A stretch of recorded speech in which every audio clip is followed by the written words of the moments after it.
దేవుడికి స్తోత్రములు కలుగును గాక. కూడి వచ్చినటువంటి వాళ్ళందరూ దేవుడు దీవించును గాక. మంచిది. మనందరం కూడా మన పరిశుద్ధ గ్రంథాన్ని తెరిచి మత్తయి సువార్త 24వ అధ్యాయం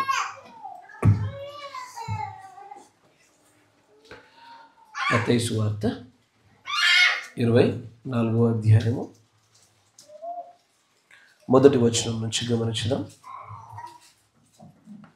యేసు దేవాలయము నుండి బయలుదేరి వెళ్ళుచుండగా ఆయన శిష్యులు ఆ దేవాలయపు కట్టడములు ఆయనకు చూపింపవచ్చిరి. అందుకు ఆయన, మీరు ఇవన్నీ చూచుచున్నారు కదా, రాతి మీద రాయి ఒకటి అయినను ఇక్కడ నిలిచి ఉండకుండా పడద్రోయబడునని మీతో నిశ్చయముగా చెప్పుచున్నానని వారితో అనెను.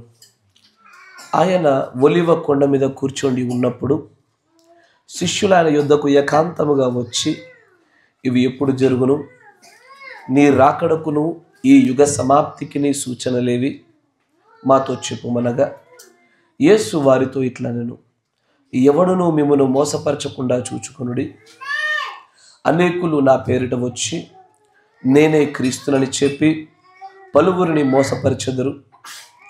మరియు మీరు యుద్ధములను గూర్చి యుద్ధ సమాచారములను గూర్చి వినబోదురు. మీరు కలవరపడకుండా చూచుకొనుడి. ఇవి జరగవలసి ఉన్నవి కానీ అంతము వెంటనే రాదు. జనము మీదికి జనమును, రాజ్యము మీదికి రాజ్యమును లేచును. అక్కడక్కడ కరువులను భూకంపములను కలుగును. ఇవన్నీ వేదనలకు ప్రారంభము. అప్పుడు జనులు మిమ్మల్ని శ్రమల పాలు చేసి చంపెదరు. మీరు నా నామము నిమిత్తము సకల జనుల చేత ద్వేషింపబడుదురు. అనేకులు అభ్యంతరపడి ఒకరినొకడు అప్పగించి ఒకరినొకడు ద్వేషింతురు. అనేకులైన అబద్ధ ప్రవక్తలు వచ్చి పలువురిని మోసపరిచెదరు. అక్రమము విస్తరించుట చేత అనేకుల ప్రేమ చల్లారును. అంతము వరకు సహించిన వాడెవడో వాడే రక్షించబడును. మరియు ఈ రాజ్య సువార్త సకల జనములకు సాక్షార్థమై లోకమందంతటను ప్రకటింపబడును. అటు తరువాత అంతము వచ్చును. దేవుడికి స్తోత్రములు కలుగును గాక. మీరున్న చోట తలలో ఉంచండి, కళ్ళు మూసుకోండి, చిన్న ప్రార్థన చేసుకుందాం.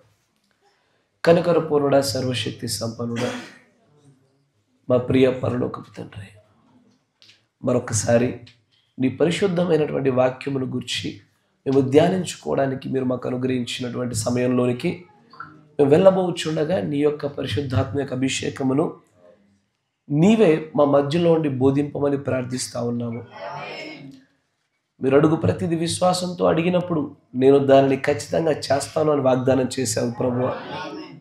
అదే వాగ్దానం పైన ఆధారపడుతూ మా మధ్యలోనికి మీరు దిగిరమ్మని, మాకు కావలసినటువంటి ప్రత్యక్షతను అనుగ్రహించమని, మాతో అందరితో కూడా మీరు మాట్లాడమని, మేము వెళ్ళినప్పుడు ఖచ్చితంగా మా హృదయాలు నింపుదల చేత వెళ్ళులాగిన సహాయం దయచేయమని, బోధింపదగిన ఆత్మను గ్రహింపు శక్తిని స్థలంలో కుమ్మరింపమని ప్రభు అయిన యేసుక్రీస్తు నామములో ప్రార్థన చేయుచున్నాము. ఆమేన్. Praise the Lord. దేవుడికి స్తోత్రములు కలుగును గాక. ఇక్కడ మత్తయి సువార్త 24వ అధ్యాయాన్ని 7 ముద్రల యొక్క ప్రీ రిలీజ్, అంటే అది విడుదల అవ్వడానికంటే మునిపే దేవుడు ఒక చోట 7 ముద్రలు ఏమై ఉన్నవో అని తెలియపరచడానికి ముందుగానే దేవుడు తన శిష్యులతో మాట్లాడినటువంటి సందర్భం ఇది.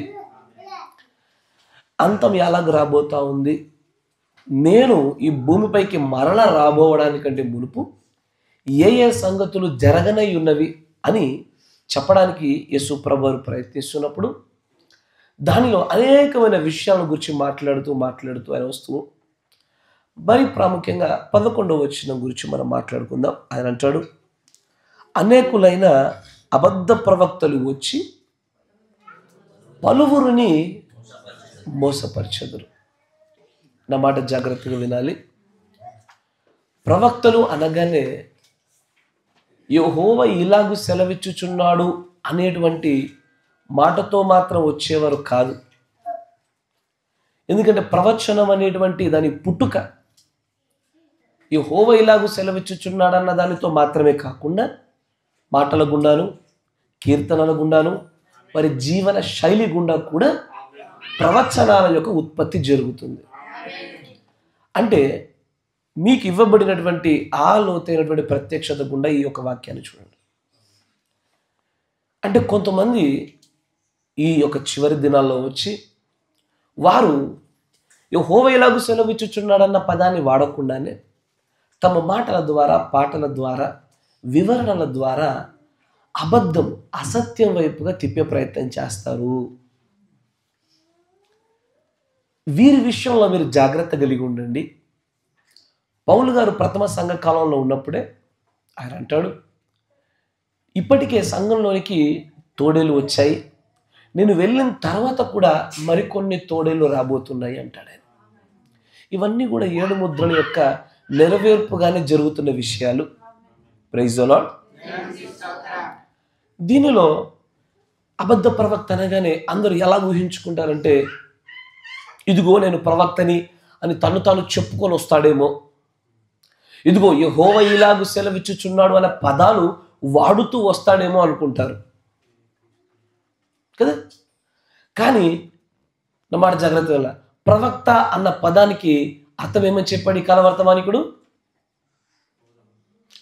ప్రీచర్, బోధకుడు. నా మాట జాగ్రత్తగా వినాల. ప్రవక్త అనే పదానికి మనందరికీ తెలిసినటువంటి విషయము ప్రవచించువాడు అని మనం ఎంతవరకు తెలిసినటువంటి జ్ఞానం, అది సరి అయినటువంటి నిర్వచనమే. కానీ దానికన్నా ఇంకొంచెం ముందుకి ఈ యొక్క ప్రవక్త ద్వారా దేవుడు మాట్లాడింపజేసిన విషయాలను చూస్తే ఆయన అంటాడు, ప్రవక్త అంటే బోధకుడు అని అర్థం. The preacher, the one who preaches, బోధించేవాడు అని అర్థం. అంటే అంత్య దినాల్లో ఖచ్చితంగా కొంతమంది వ్యక్తులు అబద్ధాన్ని, అసత్యాన్ని తీసుకొని వస్తూ ఉంటారు. అయితే ఒక మాట జాగ్రత్తగా వినాలి. ఏదైనా ఒక కార్యము, జాగ్రత్తగా వినండి, ఏదైనా ఒక కార్యము, ఏదైనా ఒక వ్యక్తి, అది బైబిల్ గ్రంథం నందు ఉన్నవాడా లేనివాడా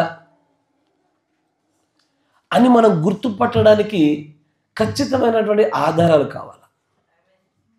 నా మాట జాగ్రత్తగా వినండి. ఈ రోజున విలియం మ్యారియన్ బ్రెన్హామ్ అనేటువంటి ఒక మనుషుని మనము చివరి సంఘకాల వర్తమానికుడిగా నమ్ముతున్నాం. ఆమేన్.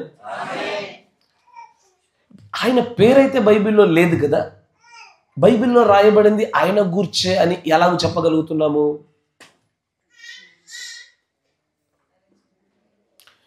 ఎగ్జాక్ట్లీ బైబిల్ యొక్క లేఖనం అనే ఒక ఫౌండేషన్, ఒక ఆధారంతో మాట్లాడగలగాల. నీ నమ్మిక ఏదైతే ఆయనను ఈ చివరి కాల గడియ వర్తమానికుడిగా నువ్వు నమ్ముచున్నావో, ఆ నమ్మిక ఏ లేఖనం ఆధారంగా చేస్తా ఉన్నావు? ఆయనే ప్రవక్త నువ్వు కలిగి ఉన్నటువంటి ఆ నమ్మిక ఎక్కడో ఒక చోట లేఖనములో ఉత్పత్తి అయినటువంటి ఆ పునాది పైన కట్టబడిందై ఉండాలి. వ్యక్తిగతమైనటువంటి విశ్వాసాలపైన ఆధారపడకూడదు. నేను చెప్తున్నటువంటి ఈ ఒక పోలిక జాగ్రత్త గట్టిగా పట్టుకునే ప్రయత్నం చేయండి. అక్కడ ఏ వ్యక్తి అయినా సరే బైబిల్లో నుంచి వచ్చాడా లేదా అన్న విషయాన్ని చూడడానికి యేసు ప్రభు వారి జీవితంలో జరిగినటువంటి ఒక సంఘటన ఉదాహరణ తీసుకోవాలి. మార్కు సువార్త, మీ అందరికి ఒక మాట చూపిస్తాను.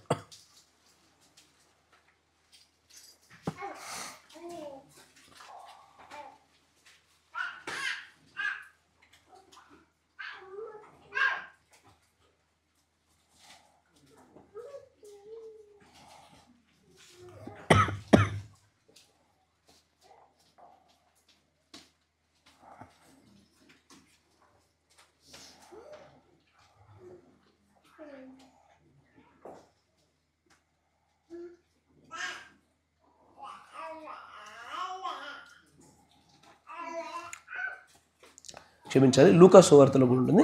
లూకా సువార్త 7వ అధ్యాయము 22వ వచనం. అప్పుడు ఆయన మీరు వెళ్ళి కన్నవాటిని, ఇక్కడ దాని వృత్తాంతానికి పట్టుకునే ప్రయత్నం చేయండి. నేను మీకు వర్తమాన అంశాన్ని కూడా విశదపరుస్తాను. బాప్తిజం ఇచ్చే యోహాను గారు చెరసాల్లో ఉన్నారు. ఆయనకు తెలుసు నా చేత బాప్తిసం పొందబడినటువంటి ఆ యేసే ఈ లోకాన్ని రక్షించడానికి వచ్చినటువంటి మెస్సియా. అయినప్పటికీ కూడా ఆయనలో కొంత సందిగ్ధత, ఇంకా కొంచెం గ్యాప్ వచ్చింది ఆయన బ్రెయిన్లో, ఆయన ఆలోచనల్లో. ఆయన ఏం చేశాడంటే తన శిష్యులకు ఒక మాట చెప్పాడు, మీరు అందరూ కలిసి ఆయన దగ్గరికి వెళ్ళండి, వెళ్ళి నీవేనా లేదా మేము మరి ఒకరి కోసం ఎదురు చూడాలా అని అడిగాడు. దేని విషయంలో?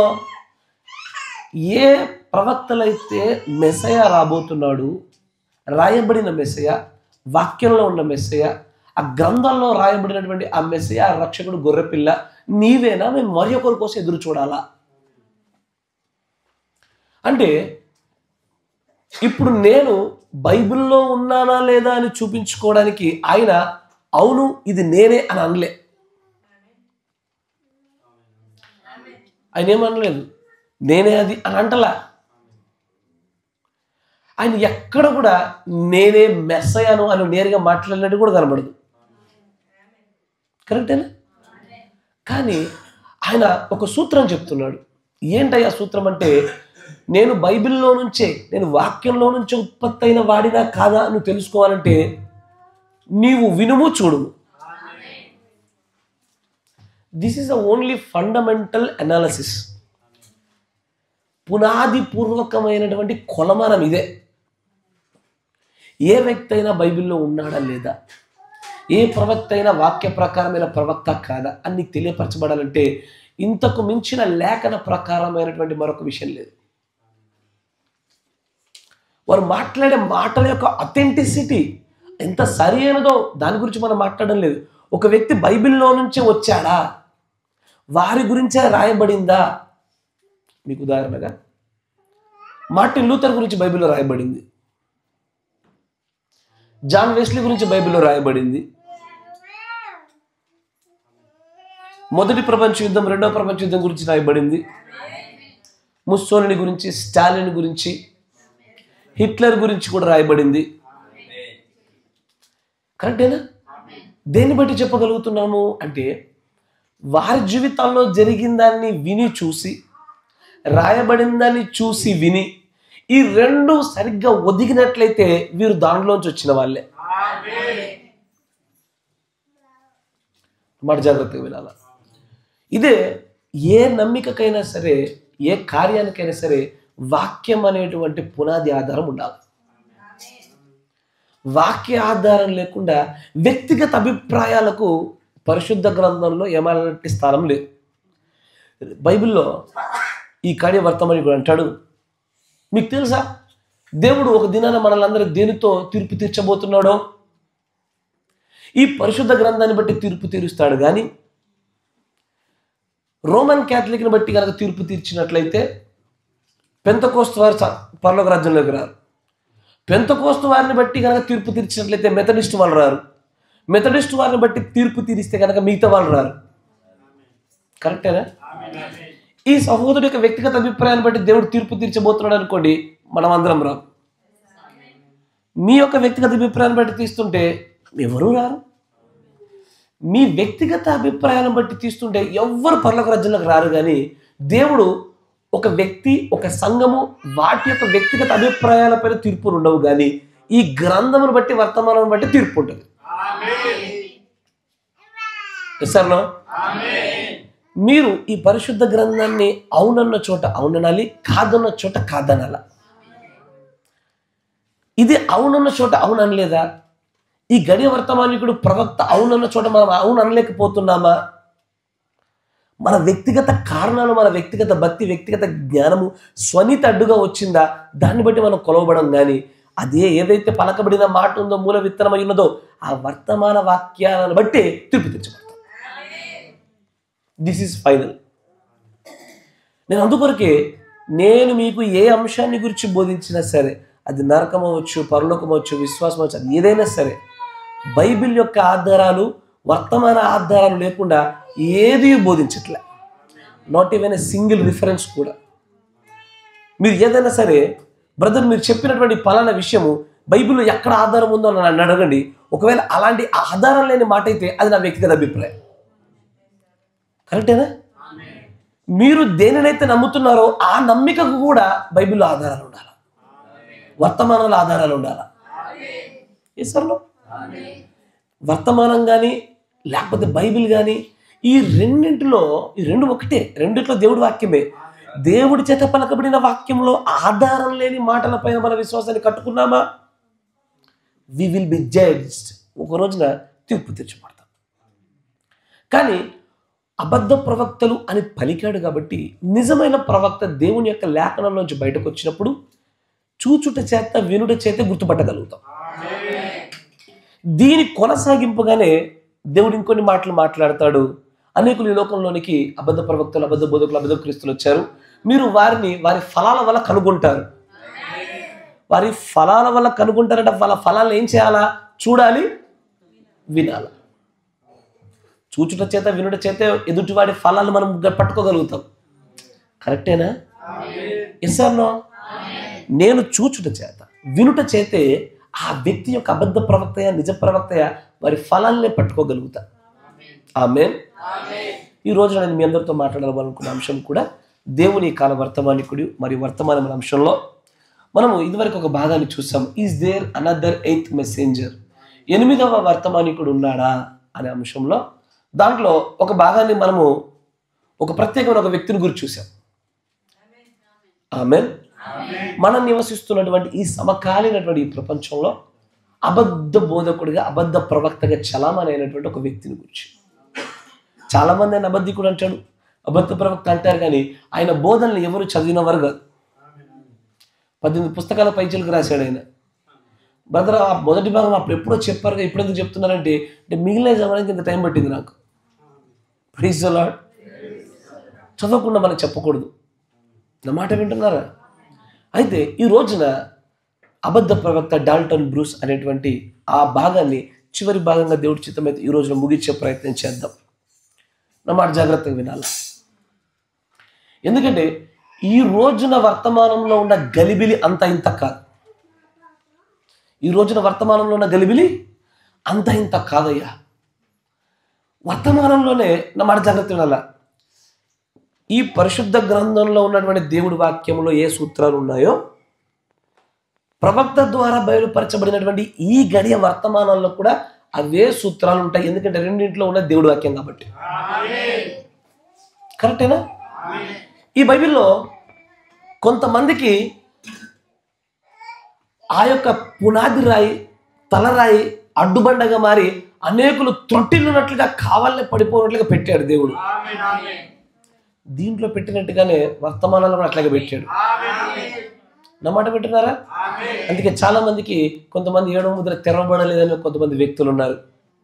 ఇంకా 8వ వర్తమానికుడు అనే వ్యక్తులు ఉన్నారు.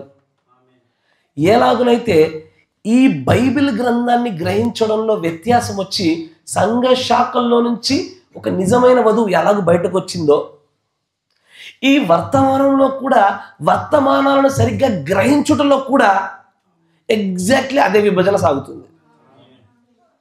పరిచర్యలో రకాలు ఉన్నట్లుగానే ప్రత్యక్షతలో రకాలు ఉంటాయి, విశ్వాసంలో రకాలు ఉంటారు. కరెక్టేనా? పరిచర్యలో రకాలు ఉంటాయి. బంగారు పరిచర్య, వెండి పరిచర్య, మంటి పరిచర్య, కర్ర పరిచర్య. ఇది పౌలు గారు మాట్లాడిన మాట. ఆమేన్. ఇది పరిచర్యలో ఉండేది. ప్రత్యక్షతలో కూడా రకాలు ఉంటాయి. మొదటి ఏడుపు ప్రత్యక్షత స్థాయి వాళ్ళు, 2వ ఏడుపు ప్రత్యక్షత స్థాయి వాళ్ళు, 3వ ఏడుపు ప్రత్యక్షత స్థాయి వాళ్ళు. కరెక్టేనా? మరియు జ్ఞాన విషయంలో, ప్రత్యక్షత విషయంలో, దేవుడు అనుగ్రహించే వాక్య జ్ఞానోపదేశ విషయంలో కూడా స్థాయిలు ఉంటాయి. విశ్వాసం అనేది పరిమాణాల చొప్పున ఇవ్వబడ్డది. కరెక్టేనా? అనారోగ్య విషయాల్లో నా మాట జాగ్రత్త వినాలి. అనారోగ్య విషయాల్లో నాకంటే ఈ సహోదరుడి విశ్వాసం చాలా గట్టిది, గొప్పది. అది నేను బహిరంగంగా ఒప్పుకుంటున్నా. ఆరోగ్య సంబంధమైన విషయాల్లో ఆ యొక్క విశ్వాస సంబంధమైనటువంటి ఆరోగ్యాన్ని డీల్ చేసే విషయంలో నాకంటే సహోదరుడి యొక్క విశ్వాసం గొప్పది. ఆయనకి ఎక్కువ తలంతులు ఇవ్వబడ్డది. కానీ దాని అర్థము అదేవిధంగా జ్ఞానోపదేశ విషయంలో, వాక్య విషయంలో ఆయనకు నాకంటే అధికంగా ఇవ్వబడింది ఉంటా అంటావా? విశ్వాసంలో అధికంగా ఇవ్వబడ్డంత మాత్రాన జ్ఞానం కూడా అధికంగా ఇవ్వబడి ఉంటుందా? ప్రత్యక్షత అధికంగా ఇవ్వబడి ఉంటుందా? అందుకే ఈ కాల వర్తమానం అంటాడు, no matter how much you try, నువ్వెంతైనా ప్రయత్నించు, you will never live higher then your pastor అంటాడు. గడియ వర్తమాని గురించి చెప్పిన మాటని మీరు తప్పనొచ్చు కానీ ఎన్నటికీ తప్పపోదు. నీ కాపరి కన్నా ప్రత్యక్షతలో నువ్వు ఎన్నటికీ ఎక్కువగా నువ్వు ఎదగలేవు. రెండు విషయాలు ఉంటాయి. అయితే వాడు మంచి పాస్టరా, దుర్బోధకుడా, సద్బోధకుడా, దుర్బోధకుడా, రెండిట్లేదు ఒకటే. సద్బోధకుడు అయినాడా ఖచ్చితంగా ఆ సంఘానికి నియమించబడినటువంటి ఆ దూత, ఆ కాపరి ఖచ్చితంగా సంఘంలో ఉన్న వారందరికన్నా కూడా హయ్యర్ మోస్ట్ రెవల్యూషన్లో ఉంటాడన్న మాట ఈ గడియ వర్తమానం చెప్తున్నమాట. కానీ సంఘాలలో ఎలాగ వ్యత్యాసాలు ఉన్నాయో, అంటే రకాలు ఉన్నాయో, విశ్వాసులు ఎలాగున్నారో, పరిచర్యలు ఎలాగున్నాయో, జ్ఞానంలో కూడా అంతే, ప్రత్యక్షతల్లో కూడా అంతే. నా మాట వింటున్నారా? ఈ రోజున నేను ఒక విషయం చెప్తాను దైవదర్శన్ గారికి. ఆయన అంగీకరించకపోవచ్చు. ఆయన ఆ విషయంలో తన ప్రత్యక్షత స్థాయి చిన్నగా ఉన్నప్పుడు ఆయనకు నేను చెప్పే విషయాలు అర్థం కాదు. నాకు కూడా ఒకప్పుడు దగ్గర ఒక 7-8 సంవత్సరాల కింద అనుకుంటా, ఆత్మీయ తండ్రి గారు కొన్ని విషయాలు నాకు చెప్తుంటే నేను ఆయన తప్పన్నాను. ఆయన నన్ను ఏమన్నాడు తెలుసా? అనుభవం వచ్చాక అర్థమవుద్దులే అన్నాడు. ఆ టైంలో నేను చెప్పడం రాలేదు లేనకు అనుకున్నా. కానీ ఆ విషయంలోనే తప్పు. తర్వాత కాలంలో ఏం జరుగుతుందంటే ప్రత్యక్షతలో మనం ఎదుగుతున్న కొలది అవి బయలుపరచబడతాయి. ఈ గడియ వర్తమానికుడే ప్రత్యక్షతలో ఎదుగుతున్న కొలది విషయాలు గ్రహిస్తూ వచ్చాడు ఆయన. Praise the Lord. మనము మన ప్రత్యక్షత స్థాయి ఫైనల్కి వచ్చేసింది. ఇంతకు మించి మనం గ్రహించవలసింది ఈ ప్రధాన ప్రత్యేకమైన విషయాల్లో మనం సంపూర్ణంగా గ్రహించేసాము అనుకున్నామా, అక్కడికక్కడే మనం మోసపరిచిపోయి కొత్తగా విషయాలు ఏమి నేర్చుకోలేము. ఎల్లవేళ మన విద్యార్థులమే ఎప్పుడు కొత్తది నేర్చుకుంటూనే ఉంటాము, లోతనే బయలుపరచబడుతూనే ఉంటుంది. Praise the Lord. ఇక్కడ అబద్ధ ప్రవక్తలను పట్టుకునే విషయంలో కూడా ఒక్కొక్క సంఘం ఒక్కొక్కలాగా పట్టుకుంటుంది, ఒక్కొక్క గుంపు ఒక్కొక్కలాగా పట్టుకుంటుంది. ఈ రోజున మనము ఆ డాల్టన్ బ్రూస్ అనేటువంటి ఒక వ్యక్తిని గురించి చూస్తూ ఉన్నాం. ఆయన ఎలాంటి బోధలు చేశాడు, ఏ విధమైనటువంటి పద్ధతులు అవలంబించాడో చూసాం మనం. దానిలో ఇదివరకు కొన్ని విషయాలు చూసాం. ఏమని? 7వ సంఘకాల వర్తమానికుడి యొక్క ఈ స్థలంలో ఆయన ఎన్నటికీ కూడా గడియ వర్తమానికుడి పేరు రాయలే. అక్కడ ఎప్పుడు ఏం రాస్తాడంటే ఖాళీ స్థలాన్ని వదులుతాడు, లేదా ఏలి ఆత్మను రాస్తాడు. కానీ గడియ వర్తమానికుని బహిరంగంగా ఎన్నటికీ ఒప్పుకోలేదు. ఇది డాల్టన్ బ్రూస్ యొక్క అన్ని సిద్ధాంతాల్లో ఒక ప్రత్యేకమైన పద్ధతి. ఆమేన్. రెండోది, తన పరిచర్యను తాను ఏమని భావిస్తాడు? యెహోషువ పరిచర్యలాగా భావిస్తాడు ఆయన. మాట విన్నారా? మీకు ఇదివరకు చెప్పిన విషయాలు కొద్దిగా జ్ఞప్తికి తీసుకొస్తా ఉంటా. బ్రహ్నం గారి గుండా జరిగిన పరిచర్య అది మోషే పరిచర్యకు సమానము. కానీ మోషే వాగ్దాన దేశంలోనికి పూర్తిగా తీసుకెళ్ళలేదు కనుక నేడు ఆ వాగ్దాన దేశంలోకి తీసుకెళ్ళగలిగే పరిచర్య నాది అని చెప్పుకుంటూ నాది యెహోషువ పరిచర్య అని చెప్పుకున్నాడు ఆయన. మూడోది, దేవుని యొక్క గొర్రె పిల్లను అక్షరార్థమైన గొర్రె పిల్లగా ఆయన వర్ణించి మాట్లాడినాడు. ఆమేన్. Praise the Lord. తర్వాత మీకు ఇదివరకు చెప్పిన విషయాల్లో మీకు జస్ట్ ఊరికే అట్లా మీకు చూపిస్తా ఉన్నాను. ఎలాగనైతే తెల్లని గుర్రం మీద వచ్చువాడు కొన్ని చోట్ల తనకు తానని చెప్పుకున్నాడు. కరెక్టేనా? ఏది? అయ్యలార అంతం యొక్క సూచన ఇదేనా? వర్తమానంలో తన సంఘ సభ్యులకు వచ్చినటువంటి కళలో ఏ వైట్ హార్స్ రైడర్ని చూపిస్తూ ఆ తెల్లని గుర్రం పైన వచ్చేటువంటి వాడని నేనే అని తనకు తాను పలుకున్నటువంటి వ్యక్తి. ఎలాగున్నా నా మాట వినాల. యేసుక్రీస్తు వారి యొక్క రాకడకు ముందు బ్రహ్నం గారు ఎలాగున్నారో, తర్వాత ఎత్తబాటుకు ముందు నేనుంటానని తాను పలుకున్నాడు ఆయన. Is a self proclaimed profit. తనకు తానే వ్యక్తిగతంగా 8వ దూతగా చెప్పుకున్నటువంటి వ్యక్తి ఆయన. కరెక్టేనా? ఈ రోజున మరికొన్ని విషయాలు ఆయన మాట్లాడినటువంటి మాటల్ని అవి లేఖనాల్లో ఎలాగ పొందుపరచబడ్డాయి, అది లేఖనాలతో కొలిచే ప్రయత్నం చేద్దాం. ఎందుకంటే లేఖనంలోంచి వచ్చావా కావా అని చూడాలంటే వినాలి, చూడాలా. కరెక్టేనా? Praise the Lord. ఎందుకంటే ఈ లేఖనం దగ్గరే అన్ని బయలుపరచబడుతున్నాయి. ఆమేన్. మరొక విషయాన్ని చూపిస్తాను మీకు ఈ రోజున, జాగ్రత్తగా వినండి. ఆయన చేసినటువంటి మరి ఒక అత్యంత భయంకరమైనటువంటి దుర్బోధలో భాగం ఏంటంటే డోంట్ కోట్ బ్రదర్ బ్రన్హామ్. నమ్మాట జాగ్రత్తగా వినాలి. ఆయన ఏం చెప్పాడంటే బ్రదర్ బ్రన్హామ్ని పేరెత్తకండి, బ్రదర్ బ్రన్హామ్ ఇలాగూ చెప్పాడు అలాగూ చెప్పాడు అనకండి అన్నాడు ఆయన. నమ్మాట జాగ్రత్తగా వినాలా. ఈ రోజున తెలుగు రాష్ట్రాలలో ఇదే ఆత్మతో చాలా మంది ఉన్నారు, డాల్టన్ బ్రూస్ ఆత్మతోనే. వాళ్ళ సంఘాల్లో బ్రన్హామ్ గారు ఇలాగా అన్నారన్న పదాన్ని అత్యంత పాపపూరితమైన పదంగా చూస్తున్నారు.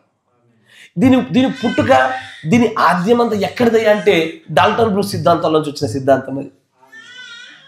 నా మాట వింటున్నారా? ఇప్పుడున్నటువంటి ఈ కాలంలో వారు కొంత మట్టుకు దీన్ని జయించగలిగారని, మనకంటే ముందు కొంచెం ఓల్డ్ పాతకాలంలో వాళ్ళు ఇదే సిద్ధాంతాల మీద సంఘాలు గట్టారు నడుపుతున్నారు. నా మాట వింటున్నారా? కానీ బైబిల్ వాక్యం ఏం చెప్తుందో తెలుసా? మత్తయి సువార్త, త్వరగా కొంచెం వేగవంతంగా చూద్దాం. 12వ అధ్యాయం 17వ వచనం. బ్రన్హామ్ గారు ఇలా అన్నారు అలా అన్నారని, ప్రవక్త ఇలాగూ చెప్పాడు అలాగూ చెప్పాడని మీరు అనకూడదు. ఎందుకు అలాగ అనకూడదంటే ఆయన ఇచ్చిన వివరణ ఏంటంటే క్రీస్తులోనికి కొత్తగా వచ్చిన వాళ్ళు ఇదంతా ఏంటి అని వెళ్ళిపోయే అవకాశం ఉంది కనుక అనొద్దు అని చెప్పాడు. చదువు 12:17. ప్రవక్త అయినటువంటి యెషయా ద్వారా చెప్పినది నెరవేరునట్లు అలాగూ జరిగింది. ఇప్పుడు పరిశుద్ధ గ్రంథంలో ప్రతి లేఖనము కూడా పరిశుద్ధాత్మ యొక్క నడిపింపు ప్రేరేపణతో ఉత్పన్నమయ్యేదే లేఖనము. సో ఒక మనుషుని యొక్క ఇచ్చను బట్టి, ఆలోచనను బట్టి, బుద్ధిని బట్టి కాదు, కానీ దేవుడు కలగజేసే ప్రేరేపణ బట్టి వచ్చేదే లేఖనము, వాక్యము. ఈ వాక్యాన్ని ఇక్కడ యెషయా పలికింపజేసి ఉన్నాడా, దేవుడు పలికింపజేశాడా? అబ్సల్యూట్లీ దేవుడే. అయినప్పటికీ రాయబడినటువంటి వాక్యంలో చూస్తే యెషయాకు మాత్రమే ఆ ప్రాధాన్యతనిచ్చి యెషయా ద్వారా అంటారు అక్కడ. కానీ ఇదే రోజున, ఈ రోజుల్లో బ్రన్హామ్ ద్వారా అన్నమనుకోండి, ఖండించే పాస్టర్ల సంఖ్య అధికమైపోయింది. వాళ్ళందరూ డాల్టన్ బ్రూస్ యొక్క ఆత్మను పట్టుకుపడ్డారు. బ్రన్హామ్ ద్వారా, గడియ వర్తమానికుడు ద్వారా అన్నమనుకోండి, వారు ఇది తప్పు అని బోధించి వారి చుట్టూ ఉండే మందరు కూడా మోసగించే ప్రయత్నం చేస్తూ ఉన్నారు. ఇక్కడ యెషయా ద్వారా అని దేవుడి ద్వారా అనొచ్చు డైరెక్ట్గా. మరొక ఆశ్చర్యకరమైన విషయం ఏంటంటే మార్కు సువార్త 7వ అధ్యాయం 6వ వచనం.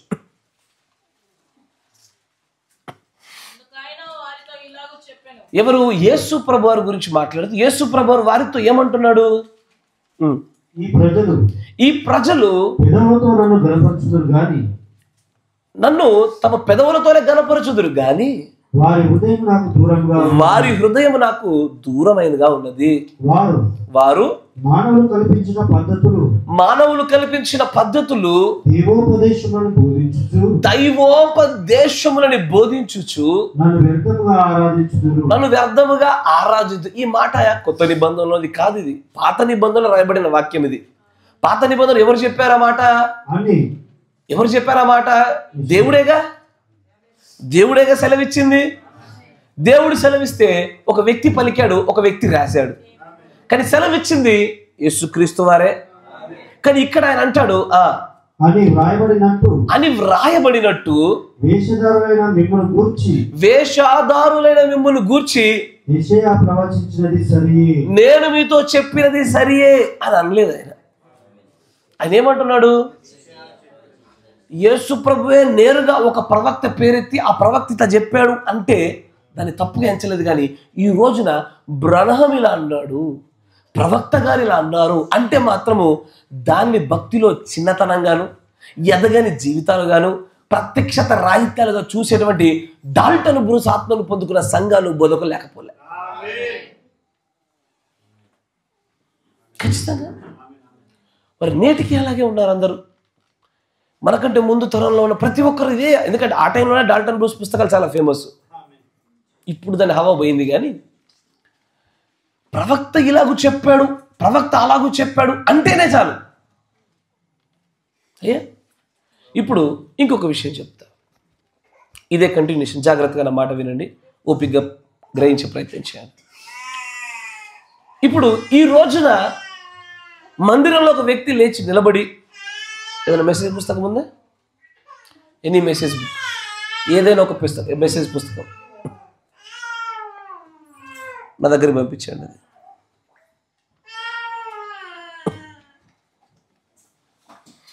ఏదో ఒక ఇది అండి, ఏదో ఒక మెసేజ్ పుస్తకం చాలు. పరిశుద్ధాత్మ యొక్క కార్యాలు. నేను లేచా, నిలబడ్డా. పరిశుద్ధాత్మ యొక్క కార్యాలు 113వ వచనం.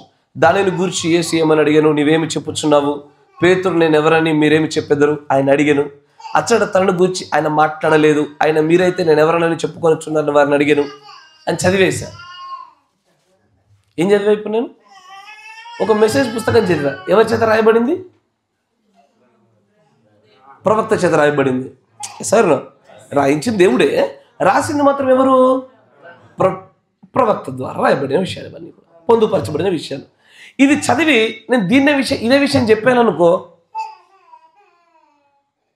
పుస్తకాలు చదివి చెప్తున్నారు, ఇదేం ప్రత్యక్షత, ఇదేమి జ్ఞానము, ఇది కూడా జ్ఞానమేనా, ఇది కూడా భక్తేనా? ఆశ్చర్యకరమైన విషయం అని చెప్పనా? నీకు మరొక సంఘటన చూపిస్తా. లూకా సువార్త 4వ అధ్యాయం 16వ వచనం.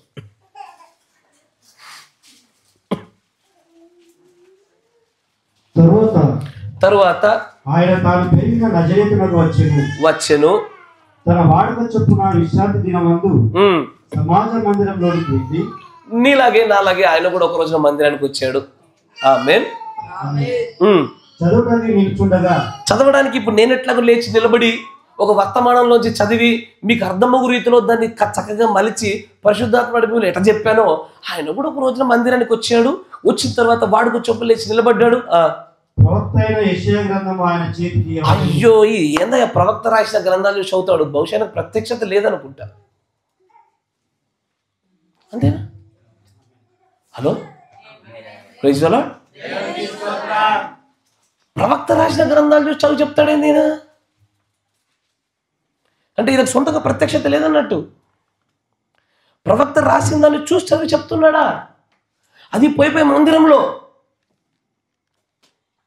అంటే అదే గ్రంథం అందరి దగ్గర లేదా? ఆ రోజున ఉందా? అయినా కూడా ఎందుకో ప్రజలు యేసు ప్రభు వారి యొక్క పరిచర్య దినాల్లో ఏది జరిగినో ఇప్పుడు అదే జరుగుతుందన్న విషయాన్ని గుర్తుపట్టలేకపోతున్నారు. ఆ రోజున బయలుపరచబడినటువంటి ప్రవక్త గ్రంథాలు ఉన్నాయి. ఆ రోజున అభిషేకులు చదివాడు. ఈ రోజున ప్రవక్త ద్వారా రచించబడిన గ్రంథాలు ఉన్నాయి. ఈ రోజున అంత్యకాల అభిషేకులు చదువుతున్నారు. పట్టలేని ప్రజల గుడ్డితనమే మాయక. పట్టలేకపోతున్నారు, తెలియక చేస్తున్నారు. నేను వారి వరకు కూడా తెలిసి చేస్తా ఉన్నాను. నేను అనను, తెలియక చేస్తాను, ప్రభు వారిని క్షమించును గాక. కానీ ఆ రోజున యేసు ప్రభు వారు లేచి యెషయా గ్రంథాన్ని లేచి చదువుతూ ఉంటే తప్పుగా ఎంచని ప్రజలు ఈ రోజున ఈ కాలానికి పంపబడ్డ ప్రవక్త యొక్క పుస్తకాన్ని చదువుతుంటే మాత్రం పుస్తకాలు చదివి చెప్తున్నారా అంటున్నారు. ఎందుకంటే ఇది వారి ప్రత్యక్షతల స్థాయిలో ఎందుకు చెప్పానంటే, ముందు ఆ పునాది వేయడం గల కారణం ఏంటంటే, వారు చిన్న ప్రత్యక్షతలో, తక్కువ జ్ఞానములో, చిన్న పరిమాణ సంబంధమైనటువంటి ఉపదేశాన్ని పొందుకున్నప్పుడు అధికమైన ఉన్నతమైనటువంటి స్థానంలో ఉన్నటువంటి ఆ పరిచర్య విధానాన్ని పట్టుకోవడం కష్టమవుతుంది. ఇట్ టేక్ సమ్ టైం, కొంత సమయం పడుతుంది. కాలం అన్నిటినీ సరిచేస్తుంది.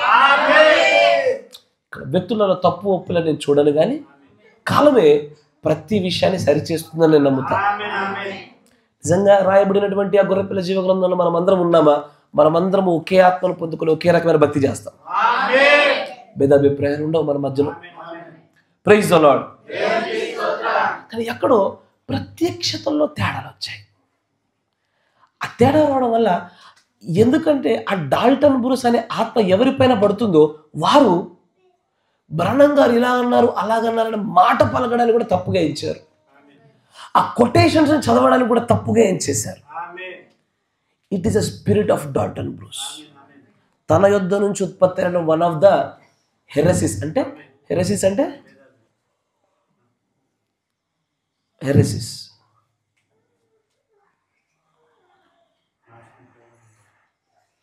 పరిశుద్ధాత్మ విరోధంగా దూషణ. వన్ ఆఫ్ ద హెరెసిస్ అంటే దూషణకరమైనటువంటి పద్ధతి. అది ఈ రోజున నేను చదివినప్పుడు కూడా చాలామంది పుస్తకాలు చదివి చెప్తా ఉన్నాడు. అంటే మీకు విషయం చెప్పనా, మీకు ఒక అద్భుతమైన మాట చెప్పిన వర్తమానం తీయండి. 63-0317M 63-0317. ఎవరైనా నిద్ర వస్తుంటే దయచేసి పక్క రూమ్కి వెళ్ళి పడుకోవచ్చు. ఈరోజు కొంచెం టైం ఎక్కువ తీసుకుంటా, ముందుగా చెప్తా ఉన్నా. అగసాట్లు పడబాకండి, ఎక్కువ టైం పడుతుంది. వెనక్కి వెళ్ళి పడుకోండి వేరే రూమ్లోకి వెళ్ళి. 63-0317M. వర్తమానం పేరు అంటే ఇది ఏ పుస్తకము? 7 ముద్రల పుస్తకం ఇది. జాగ్రత్త. విమోచన గ్రంథం ఇది. ప్రకటన 5లో తెరవబడింది, ప్రకటన 5లో ప్రస్తావించబడింది, 6లో తెరవబడింది, 10లో అప్పచెప్పబడింది. ఆ పుస్తకంలోని విషయం ఇది. నా మాట ఏంటంటే దాని ప్రాముఖ్యత తెలియాలి నీకు. 3వ విడుపులో మాట్లాడిన మాట మళ్ళీ కొంతమంది 3వ విడుపులో రాకముందు మాట్లాడిన మాట అంటారు కొట్టిపడేయడానికి. కాదు, చాలా ప్రాముఖ్యమైనటువంటి మాట. దాంట్లో 386వ పేర చూడండి. దేవుడు తన సామాన్యతలో మరుగు చేసుకున్నాడు అనే వర్తమానము చూడండి. 386వ పేర చూడండి, తెలుగులో ఉంటుంది చూడండి.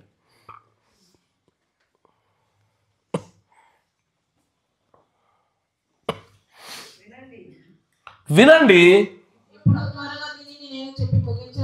ఇప్పుడు నేను దీన్ని త్వరగా చెప్పి ముగిస్తా.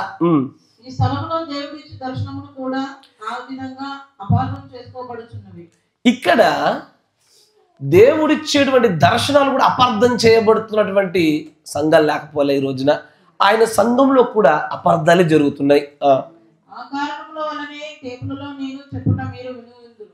కాబట్టి టేపులలో ఏదైతే నేను బోధించాను దాన్ని మీరు విన్నారు. ఇప్పుడు మంచిగా వినాలి జాగ్రత్తగా.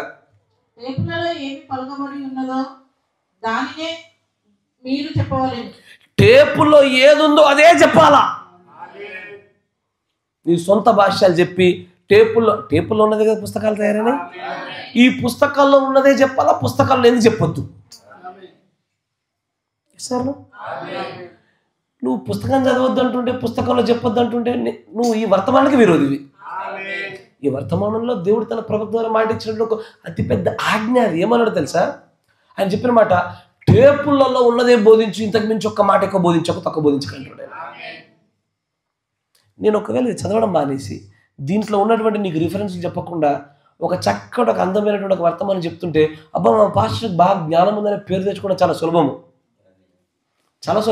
రిఫరెన్స్లు చెప్పకుండా టకటక వర్తమానం చెప్తే ఎక్కడిదిరా నేను ఈ జ్ఞానం, ఎక్కడిదిరా ఈ పాండిత్యం అనుకుంటావు నువ్వు, కదేనా? కానీ కాదు, టేపులు బోధించిందే బోధించుట అనేటువంటి ఆ నియమానికి భయంకరంగా కట్టుబడిన వ్యక్తుల సంఘం మనది. నేను ఏది చెప్పినా టేపుల్లో లేనిది, టేపుల్లో సమర్థించబడింది, టేపుల ఆధారాలు లేని చెప్పలా. మీ నమ్మికలు నాకు టేపుల్లో కనబడతలేవు, కానీ అనేక సంఘాల్లో ఉన్న వారి నమ్మికలు నాకు టేపుల్లో కనబడతలేవు, కానీ నా నమ్మిక టేపుల్లో కనబడ్డది. నా భక్తి నాకు దేవుడు బయలుపరుస్తున్నది, టేపుల ఆధారాలు చూపిస్తున్నాడు నేను. కానీ నాకు ఏ ఒక్కరు నేను చెప్తున్న దాన్ని తప్పనే వాళ్ళు లేకపోలే. చాలామంది, చాలా సంఘాలు కానీ చాలా పాస్టర్లు కానీ తప్పంటున్నాడు, ఒక్క టేపు చూపించట్లే. Not even a single verse, not even a single quotation from this books. ఒక్క ఆధారం లేదు. టేపుల్లో ఉన్నదే బోధిస్తుంది మనమా, మనకు బయట ఉన్న వ్యక్తుల? అతిపెద్ద ఆజ్ఞ తెలుసా? ఈ కాలంలో పుస్తకాలు చదవడం కాదు, బ్రహ్మం గారు ఇలాగానే అలానే కాదు, టేపులు బోధించిందే బోధించాలి.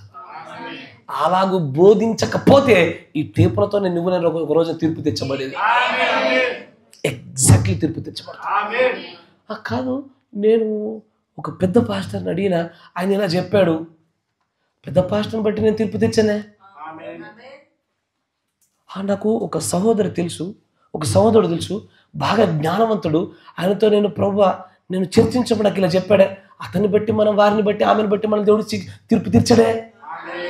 ఈ ఆధారాలు కావాలిగా. We need the scripture or we need the quotation of the Brahmam. అంతేనా? బ్రహ్మం గారి యొక్క ద్వారా దేవుడు పలకబరిచినటువంటి ఒక మాట కానీ, మూల వాక్యాల్లో కానీ ఖచ్చితమైన ఆధారాలు ఉండాలి.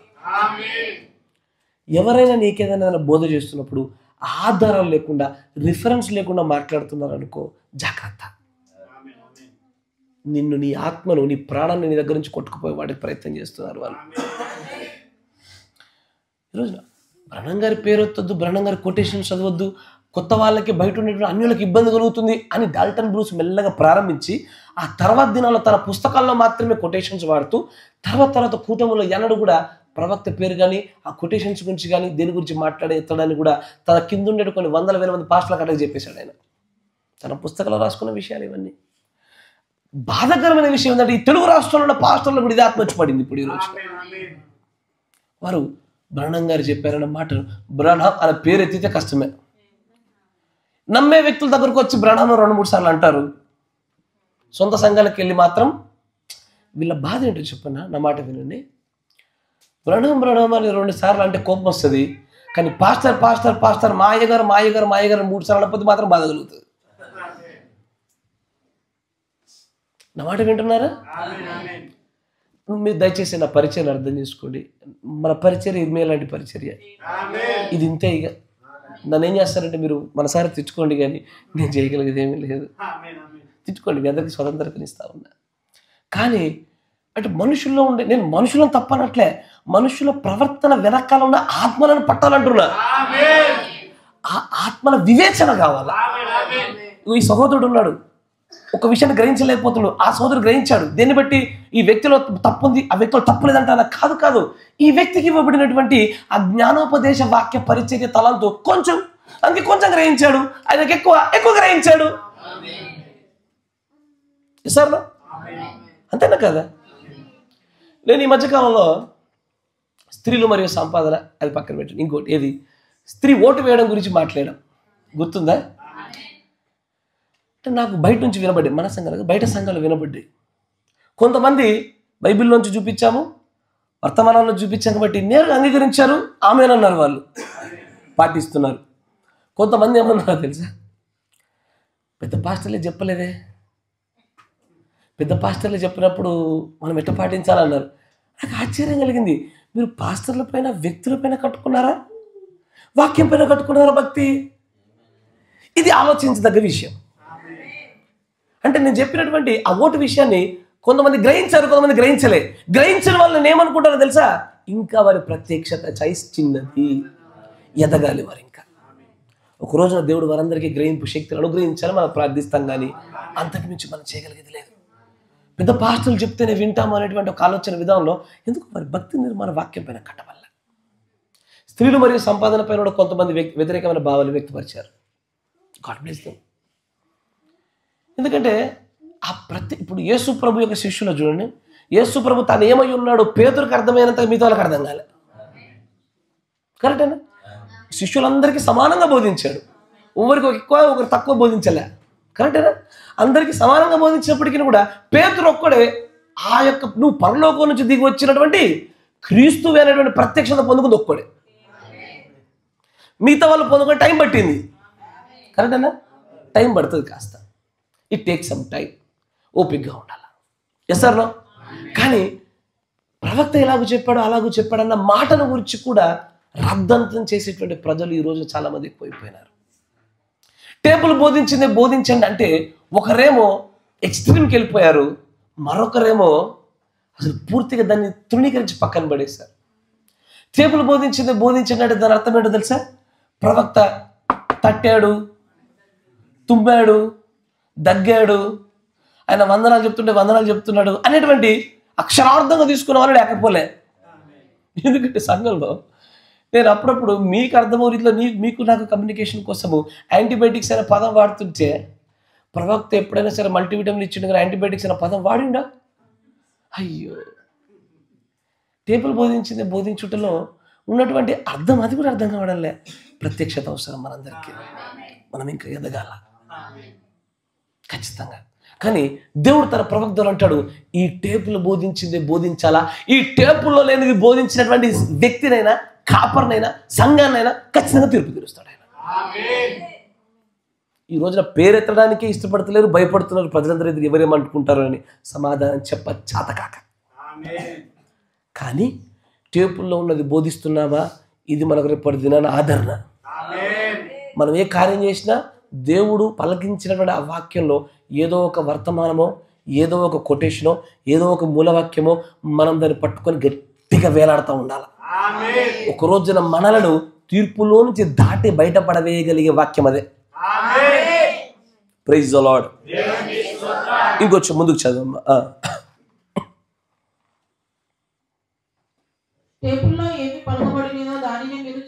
టేపుల్లో ఏది బోధించబడిందో అదే చెప్పాలా. కానీ డాల్టన్ బ్రూస్ ఏమంటాడంటే టేపులు ఇలాగ బోధించింది, బ్రహ్మం గారు ఇలాగ బోధించారు అని అనొద్దు అంటున్నాడు ఆయన. ఏంటది? నా మాట వింటున్నారా? ప్రవక్త ఇలాగ అన్నాడు, టేప్ ఇలాగంటుంది అని చెప్పకండి అంటున్నాడు. ఇది డాల్టన్ బ్రూస్ స్పిరిట్. తర్వాత ఇంకొంచెం ముందుకు రండి. దర్శనంలో ఏమి చెప్పబడి ఉన్నదో దానినే చెప్పాలి అని నేను చెప్పాను మీకు. ఇప్పుడు మీరు మెలకువతో ఉండిన ఎడల మీరు ఒక కార్యమును చూచెదరు. చూసారా, నేను దాన్ని నా చేతితో పట్టుకొని చూపించిన అవసరం లేదు. మరొక చోట కూర్చుందాం. 64-0823M. త్వరగా కొంచెం వేగవంతంగా. 64- నేను చెప్పే విషయాలు కొంతమందికి అర్థం కాకపోతే దయచేసి మరొకసారి వినండి. కొంత సమయం పడుతుంది. వెంటనే ప్రత్యక్షత ఒకేసారి ఎవరికి రాదు. ప్రవక్తకు కూడా ఒకసారి రాలే, ఎవరికి రాదు. అంచెలంచెలంచెలుగా ఎదుగుతాం మనం. 64-0823M.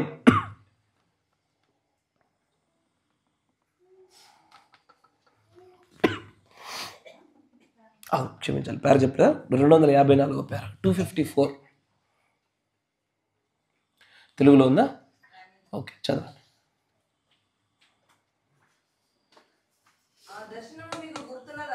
ఆ దర్శనము మీకు గుర్తున్నదా? జూనియర్ జంక్షన్ కల అందరికీ గుర్తున్నదా? గుర్తున్నది. అది చక్కగా నెరవేర్చున్నది. కరెక్ట్ చదువుతున్నావు అమ్మ, చదువు. ఏంటది? అక్కడికి నేను వెళ్ళు వరకు అక్కడే ఉండండి. అక్కడికి నేను వెళ్ళు వరకు అక్కడే ఉండండి. చూసారా? అట్టమును తెచ్చుకొని వెనక్కి వచ్చెను. నా హృదయంలో మరో సంగతి ఉన్నది.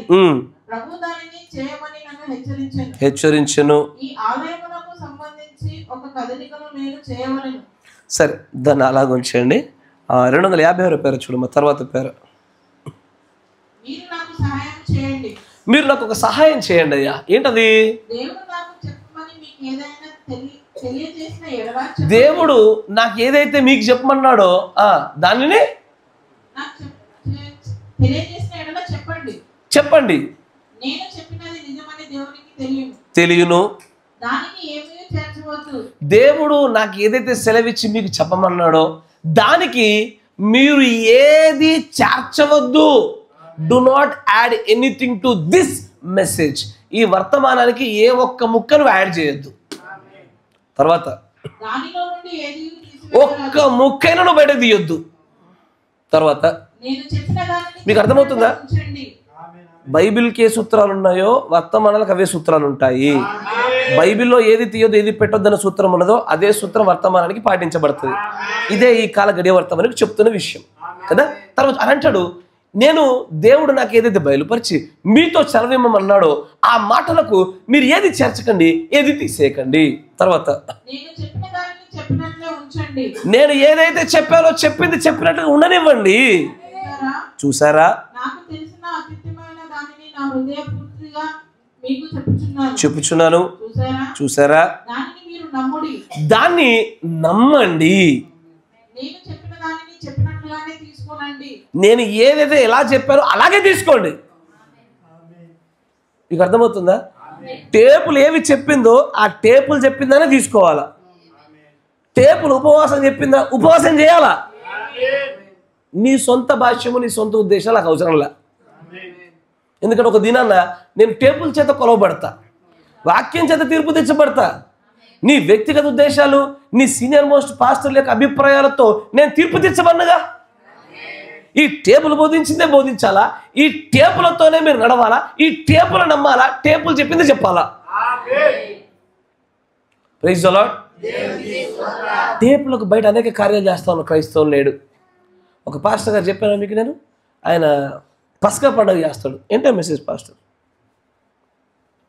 మన ఏంటో మెసేజ్ పాస్టర్లో ఒక ఆయన పస్కా పండుగ ఆయన నాకు వ్యక్తిగతంగా దేవుడు కలలో దర్శనమిచ్చి చెప్పాడు అని అన్నాడు. దేవుడు ఏ దర్శనమే తన వాక్యాన్ని విరుద్ధంగా ఇస్తాడా? మరొక పాస్టర్ గారు, దేవుడు నేను ఉపవాసం చేస్తుంటే నిన్ను చేయమన్నానా అని అన్నాడట. దేవుడు ఏ దర్శనం వాక్య విరుద్ధంగా ఇస్తాడా? వాక్యం ఒక మాట చెప్పి నీకు వ్యక్తిగత ఒక మాట చెప్తాడా?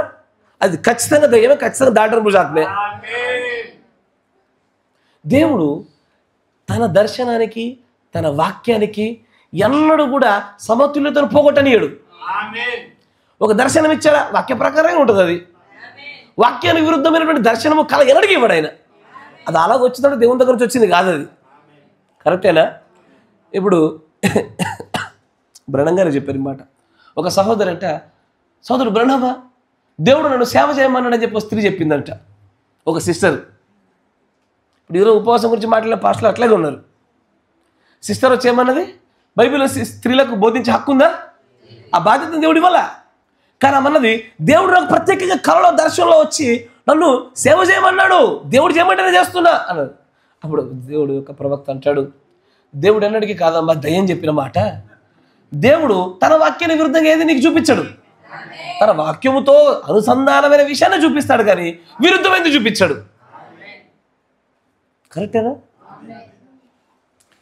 కానీ ఈ రోజున దేవుడు నేను ఉపవాసం చేస్తూ ఉంటే నేను చేయమన్నానా అని అడిగాడు అంటే బహుశా నీ వ్యక్తిగతమైన విషయం, అది సంఘానికి సంబంధించింది కాదు. అది ఎస్ఆర్ను. కానీ దాన్ని సమాజం అందరిపైన రుద్దినటువంటి ఒక ప్రత్యక్షత రాహిత్యమైనటువంటి ఒక జీవితం, అది మార్పు చెందాలి దాంట్లో కూడా. కానీ దాన్ని అంటాడు, మీరు ఈ వర్తమానం ఏది చెప్పుచున్నదో దాన్ని నమ్ముడి, దాన్ని చేయుడి అంటాడు. ఆయనేమో వర్తమానం చెప్పిందే చెప్పంటుండే వర్తమానం పేరెత్తొద్దు, వర్తమాన ప్రవక్త పేరెత్తొద్దు అని చెప్పింది డాల్టన్ బ్రూస్ యొక్క బోధ. అయ్యా, నేను బ్రహ్నం గారు ఇలాగ అన్నారు దేవుడి ప్రేరేపణతో అనడానికి ఏమాత్రం సిగ్గుపడే వ్యక్తిని కాదు, భయపడే వ్యక్తిని అంతకన్నా కాదు. ఒకవేళ నన్ను కనుక తప్పనాలనుకుంటే కనుక నాకు ఏమంటుంది చేప కింద నీరు లాంటి మాటలు కానీ ఏమని వెనకల మాటలు నాకు నచ్చవు. ఏదన్నా కూడా లేఖనం మాట్లాడుకోవాలా. Yes or no? Show me in the Bible. ఒకవేళ నేను తప్పైపోతే క్షమాపణ అడుగుతా. అదే లేఖనం నువ్వు లేవనుకొని నువ్వు సరి చేసుకోవాలా. అంతేగాని నాకు ఎక్కువ జ్ఞానం ఉన్నది, నాకు ఎక్కువ అనుభవం ఉన్నది కాబట్టి నేను చెప్పేది కరెక్టు అని మన సొంత అభిప్రాయాలు చెప్పుకొని దాని ప్రకారంగా సత్యం బయటకు రాదు. వాక్యం వల్ల వస్తుంది, వర్తమానం వల్ల సత్యం బయటకు వస్తుంది, కానీ సొంత అభిప్రాయాలను బట్టి రాదు, కాపర్లను బట్టి రాదు. అది ప్రైజ్ ద లార్డ్. మరొక చోట కూడా అదే మాట చెప్తా ఉంటాడు. ఏమని? 64-0830M. త్వరగా 64-0830M. దాంట్లో 86వ పేర చూడండి.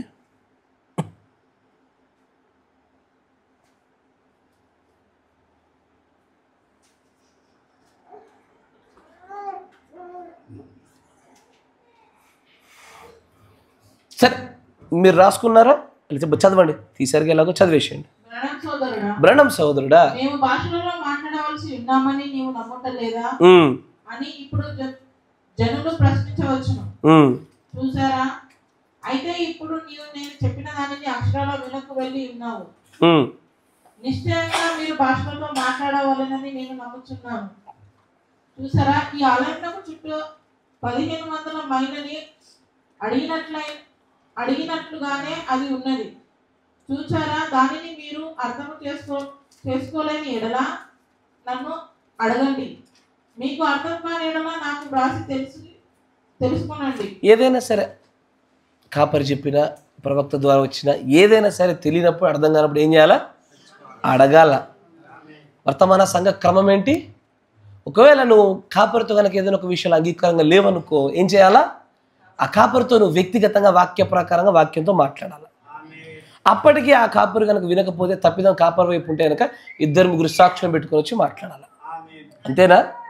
అలాగే ఆయన అంటాడు, నేను చెప్పిందంతా మీకు అంగీకృతం లేకపోతే నన్ను అడగండి, లెటర్ రాయండి నాకు అంటున్నాడు. తర్వాత ఇక్కడ నేను ఏదైతే చెప్పుచున్నానో దానినే మీరు చెప్పాలి, కానీ మీ సొంత ఉద్దేశాలు జోడించొద్దు. సార్ నో అని ఏమన్నాడు అక్కడ? Say what I am saying. ఇన్ని ఇంకా 10 చోట్ల ఉంటుంది ఈ మాట, అన్ని ఇప్పుడు తీస్తే టైం అయిపోద్ది, కానీ 3 ఉదాహరణలుగా చూపించాను మీకు, ఎందుకంటే 2-3 సాక్ష్యాలు ఉండాలిగా. ఆయనేమో టేపులలో ఉన్నదే బోధించమంటే, అయ్యా నన్ను చూడాలా మీరు, టేపులలో ఉన్నదే బోధించమంటే టేపుల పేరెత్తొద్దు అనే వాళ్ళు ఉన్నారు.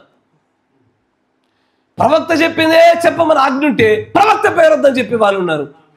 ఇదంతా కూడా డాల్టన్ బ్రూస్ యొక్క దూషణకరమైనటువంటి సిద్ధాంతం. నమ్ముచున్నారా? మనం బైబిల్లో ఆధారాలు చూసామా? వర్తమాన ఆధారాలు చూసామా? ప్రవక్త పేరెత్తొద్దు, ప్రవక్త ఇలాగ చెప్పాడు అలాగ చెప్పాడు అనొద్దు అనేటువంటి ఇప్పటికీ ఆ కాపర లేకపోలే, అవన్నీ కూడా డాల్టన్ బ్రూస్ యొక్క స్పిరిట్తోనే ఉన్నాయి. నా మాట వింటున్నారా? మరొక హెరసీ చూపిస్తా, మరొక దూషణకరమైన పరిస్థితి చూపిస్తా. ఎవరిలో? డాల్టన్ బ్రూస్ యొక్క మరొక దూషణకరమైన పరిస్థితి. మీ అందరికి వాట్సాప్ ఉందా? మీ అందరికి ఒక ఫోటో పంపిస్తా చూడండి వాట్సాప్లో. జాగ్రత్తగా గమనించాలా మీరు. అంటే చాలామంది డాల్టన్ బ్రూస్ అంటారు కదా, అది ఏంటో కూడా తెలియదు చాలామందికి. అది తెలియకుండానే ఉత్తగట్లు ఉన్నారు, నోరు పడేస్తూ ఉంటున్నారు.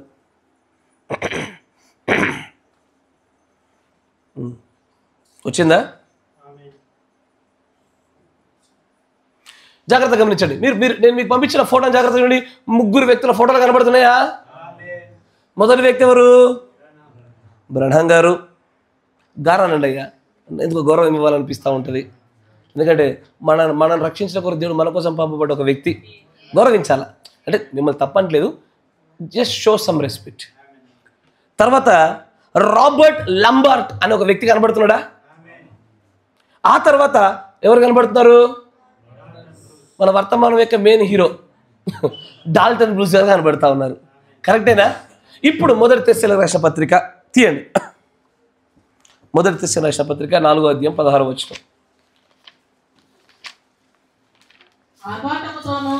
ఆర్భాటముతోను ప్రధాన దూత శబ్దముతోను దేవుని యొక్క బూరతో పరలోకము నుండి ప్రభు దిగివచ్చును. అంటే 3 జరుగుతున్నాయి. 1 ఆర్భాటము, 2 ప్రధాన దూత శబ్దము, 3వది దేవుని బూర. ఈ 3 జరిగిన తర్వాతే ప్రభు దిగి రావడం జరుగుతుంది అంటున్నాడు ఆయన. కరెక్టేనా?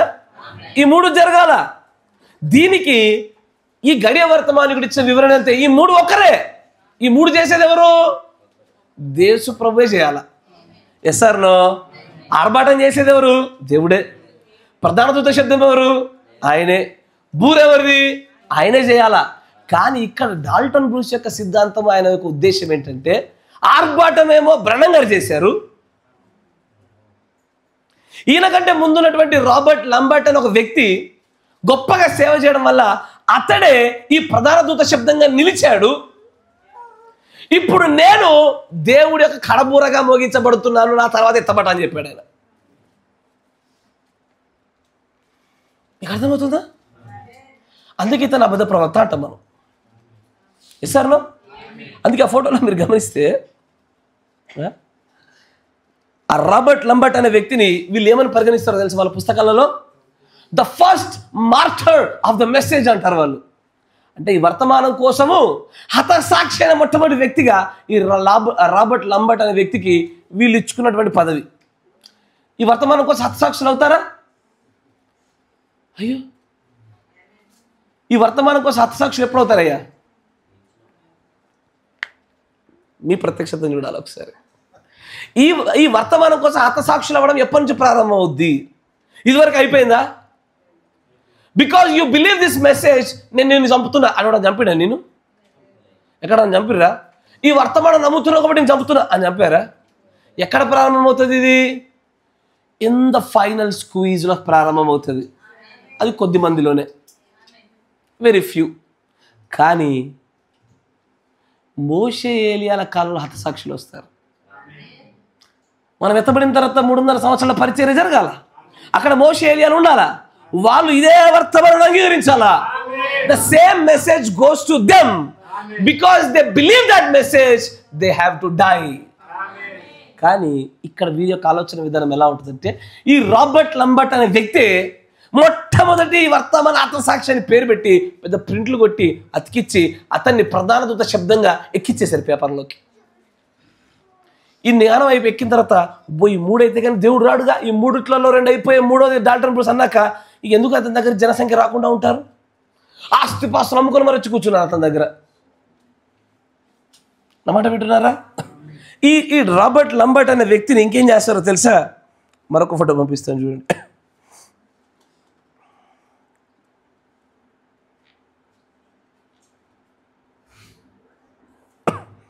వాట్సాప్ ఓపెన్ చేసి చూడండి. ప్రొజెక్టర్ వచ్చే వరకు వాట్సాప్ను వాడుకుందాం.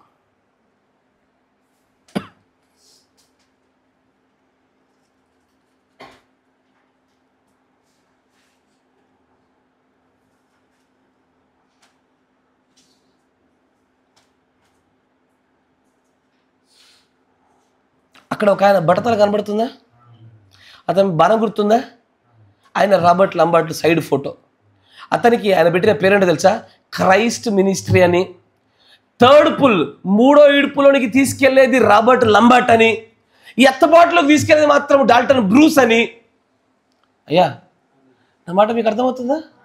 3వ ఇడుపు యొక్క ఫైనల్ స్క్వీజ్లోకి తీసుకెళ్లేదేమో రాబర్ట్ లంబర్ట్ అని, ఎత్తబాటులోనికి తీసుకెళ్లేదేమో డాల్టన్ బ్రూస్ అని. ఆ రాబర్ట్ లంబర్ట్కి క్రైస్ట్ మినిస్ట్రీ అని, జూనియర్ జాక్సన్ యొక్క కళలో అది వైట్ హార్స్ రైడర్ అని అతనికి పేరు పెట్టి అతన్ని ప్రధాన దూత శబ్దంగా మలిచేశారు వాళ్ళు. ప్రత్యక్షతలో చిన్నగా ఉన్నప్పుడు, వర్తమానం పట్ల అవగాహన లేకపోయినప్పుడు, అయ్యా ఆ ప్రాంతంలో త్రినినాడ్ అనేటువంటి ఆ ప్రాంతంలో ఈ డాల్టన్ బ్రూస్ అనే వ్యక్తి చాలా పెద్ద పాస్టర్. అయినా పాస్టర్ అయిన పెద్ద ప్రవక్త అయినా కరెక్టేనా? ఆ ప్రవక్త యొక్క మాటలకి విపరీతమైనటువంటి జనాంగం ఆకర్షించబడ్డారు. ఈ మాటలు సత్యం అనుకొని అందరూ దగ్గరకు వచ్చేసారు. అతనినే 8వ వర్తమానికుడు ఎంచడం మొదలుపెట్టారు.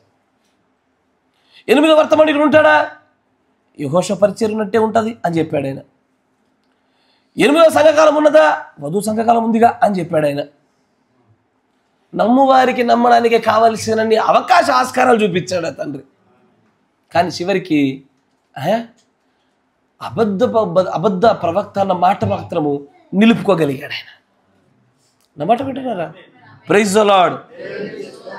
కానీ ఈ మొదటి దశ పత్రిక 4వ అధ్యాయం 16వ వచనంలో ఆ ఆర్భటం కానీ, ప్రధాన దూత శబ్దము కానీ, మరియు దేవుని యొక్క బూర కానీ, ఈ 3 చేసేది ఎవరు? యేసు ప్రభువే చేస్తాడు. It is not done by any human being. Robert Lambert లేదు, తొంబాటు లేదు. Yes or no? Dalton Bruce లేదు, గ్రీస్ లేదు. కిसी को भी हम जानते भी नहीं, हम जानते सिर्फ मसीह को. క్రీస్తును మాత్రమే మనం ఎరుగుదుమో ఆయనే ఈ కార్యాలు చేస్తాడు. ఆయన కానీ తప్ప ఏ మనుషుడు ఈ కార్యాలు చేయడానికి సమర్థుడు కాదు. Yes or no? He might use some persons, కొన్ని వ్యక్తులు వాడుకుంటాడు ద్వారా అన్నట్టుగా. యెషయా ద్వారా, బ్రహ్మ ద్వారా, పౌలు ద్వారాలే ఉంటాయి కానీ నేరుగా మనిషి కూడా ఉండడు. అక్కడ క్రీస్తే చేయిస్తాడు. ఆమేన్. ఇది ఆయన చేసినటువంటి అత్యంత భయంకరమైనటువంటి బోధల్లో భయంకరమైన బోధ ఇది. తను నేరుగా 8వ వర్తమానికుడని ఒకేసారి చెప్పలే, అంచెలంచెలుగా కట్టుకుంటూ వచ్చాడు సంఘాన్ని. ప్రధాన దూత శబ్దంగా వేరే వ్యక్తిని అట్లా ఒక్కొక్కరిని చూపిస్తూ ఒక దినాన్ని వచ్చరికి నేను 8వ వర్తమానికని అని చెప్పగానే అక్కడ సంఘము ఆమెన్ అని అబ్బా ఇంత ప్రత్యక్షతనా అనుకుని ఆగకుండా నమ్మేసి ముందుకు సాగిపోయినటువంటి సంఘంగా మారిపోయింది. వారి కింద కొన్ని వేల మంది పాస్టర్లు. పంజాబ్లో కూడా ఉంది ఈ చర్చ్. బాధాకరమైన విషయం ఏంటంటే తెలంగాణ రాష్ట్రంలో, ఆంధ్ర రాష్ట్రంలో కూడా ఉంది ఇది. బయట కనబడరు కానీ ఇది అబద్ధ బోధ. అబద్ధ బోధకుడు అంటే అబద్ధ ప్రవక్త అని పదానికి అర్థము ప్రీచర్, బోధకుడు. వీటిని గ్రహించాలంటే కమ్ సీ అండ్ హియర్, వచ్చి చూడుము వినుము. చూచుట అంటే ఊరికే చూచుట కాదు, గ్రహించడం అని అర్థం. వినుట అంటే ఊరికే వినుట కాదు, ఆత్మ చెవులతో వినుట. ఆత్మ చెవులతో వినకపోయినా ప్రకటించబడేది అర్థం కాదు. ఒక వ్యక్తి అబద్ధ ప్రవక్త నిజ ప్రవక్త తెలియపట్టబడలేదు. ఆమేన్. తర్వాత ఆయన చేసిన మరొకమైనటువంటి దుర్బోధలో మరొక బోధ చూపిస్తా. ఇవన్నీ 2 అయినాయా? ఒకటి డు నాట్ కోట్ బ్రన్హమ్ కదా, బ్రన్హమ్ గారిని పేరు ఎత్తకూడదు మరియు కొటేషన్స్ని చెప్పకూడదు అనే మాటకు. రెండోది అది 1 Thessalonians 4:16 ఏం చేశాడు? మిస్ఇంటర్ప్రిట్ చేస్తూ ప్రజలందరినీ మిస్లీడ్ చేశాడు ఆయన. మూడిట్లో కూడా దేవుడే చేయవలసిన చోట మనుషులను పెంచాడు ఆయన. ఇసార్నో. తర్వాత మరొకటి, మినిస్టర్స్ షుడ్ నాట్ రిబ్యూక్. ఆయన చెప్పినటువంటి మరొక వాక్య విరుద్ధమైనటువంటి బోధ ఏంటంటే, కాపరి సేవకులు ఎన్నటికీ విశ్వాసులను గద్దించకూడదు అని చెప్పాడు ఆయన. ఎందుకు అలా చెప్పాడంటే, ఆయన తన సొంత జ్ఞానం బట్టి ఎలా ఆలోచించాడంటే, తన వెనకాల దాని వివరణ కూడా ఇచ్చాడు ఆయన. ఆయన వివరణ ఏంటంటే, గద్దిస్తే ఉన్నవారు వెళ్ళిపోతారు, కొత్తవారు రారన్నాడు ఆయన. తన వివరణ అది. కొత్తవారు సంఘంలోనికి రావాలంటే, ఇప్పుడు కల్వరి సతీష్ చర్చిలోకి ఎక్కువ మంది ఎందుకు వస్తున్నారా? ఏటేటా పెరుగుతుందని సంఖ్య. ఎందుకంటే ఆయన ఎవరిని గద్దించాడు, ఖండించాడు. ఎన్నడు గద్దించాడు, ఎన్నడికి ఖండించాడు. గద్దెంపు ఖండనలోని చోట సంఖ్య పెరుగుద్ది, విశాలమైపోద్ది, సంఘాలు సరిపోవు. కానీ దానికి ఆయన అంటాడు, మినిస్టర్స్ షుడ్ నాట్ రిబ్యూక్ అంటాడు దాన్ని. కానీ బైబిల్ గ్రంథం ఏమంటది చూడండి, 1 తిమోతి 5:20 త్వరగా కొంచెం వేగవంతంగా. జాగ్రత్త పట్టుకోవాలమ్ము. తొందరలోనే ఈ దుర్బోధలన్నిటిపైన మీకు అవగాహన ఉండాలా. జాగ్రత్త పట్టుకోండి. ఇతరులు భయపడు నిమిత్తము అందరి ఎదుట గద్దించడానికి దేవుడు కాపరికి ఖచ్చితమైన అధికారాన్ని ఇచ్చాడు. గద్దించమని చెప్తున్నాడు. తీతు రాసిన పత్రిక 2వ అధ్యాయము 15 తీతు 2:15. వీటన్నిటిని గురించి పైన ఏదైతే చెప్తున్నాడో వీటన్నిటిని గురించి బోధ జరుగుతూ ఉండాలి, హెచ్చరింపులు ఉండాలి, సంపూర్ణ అధికారముతో. ఇది పార్షియల్ కాదు. నా మాట వింటారు, ఆ పదాన్ని జాగ్రత్త వినాలి. అధికారంలో కూడా సగం సగం అధికారం ఉండదు, సంపూర్ణమైన అధికారంతో దుర్బోధన ఖండించాలా. ఎస్ఆర్నో. ఏ సంఘంలోనైనా సరే దుర్బోధన ఖండించడం మొదలు పెట్టాలి. ఇది ఆజ్ఞ యాక్చువల్గా. కరెక్టేనా? ఖండిస్తూనే ఉండాలా. ఇది హెచ్చరించుట అనేటువంటిది, ఖండించుట అనేటువంటిది ఖచ్చితంగా సంఘంలో దేవుడు ఇచ్చినటువంటి బాధ్యత. మినిస్టర్స్ సేవకులు గద్దించాలనేటువంటిది దేవుడు యొక్క ఆజ్ఞ, అధికారం. దీన్నే గడియ వర్తమానంలో కూడా చూద్దాం ఒకసారి.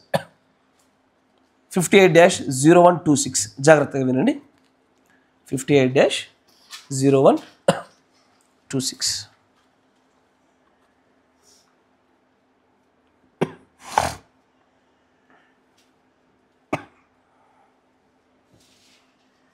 దానిలో 19వ పేర.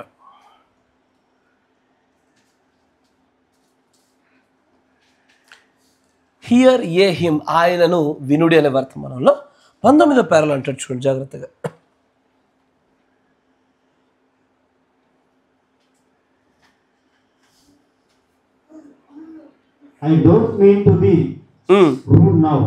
నేను కఠినంగా ఉండాలని అనుకోవడం లేదు.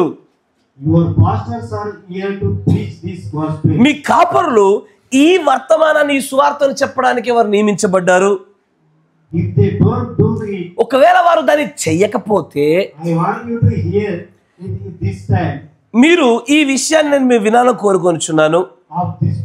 ఈ ప్రత్యేకమైన భాగాన్ని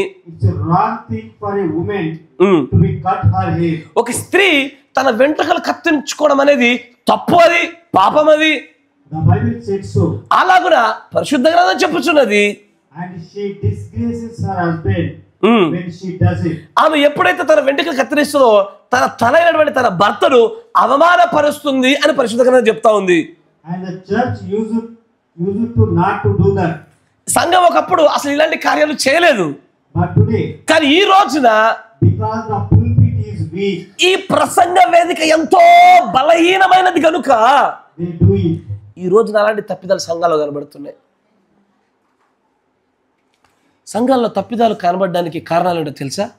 ఒకటి, సరైన బోధ లేకపోవడం. సరైన బోధ ఉన్న ప్రసంగ వేదిక బలంగా లేకపోవడం. ఇవి రెండు కాపరి తరపు నుంచి, అంటే ఈ యాజకత్వ తరపు నుంచి ఉండేటువంటి తప్పిదాలు. ఎందుకని విశ్వాసులు ఇంకా ఇంకా ఇంకా బలహీనంగా ఉన్నారు? ఎందుకు ఇంకా బలపడతలేరంటే బోధ సరిగ్గా లేకపోయినప్పుడు, ఈ ప్రసంగ వేదిక బలహీనమైనప్పుడు అలాగే జరుగుతుంది అంటాడు ఆయన. తర్వాత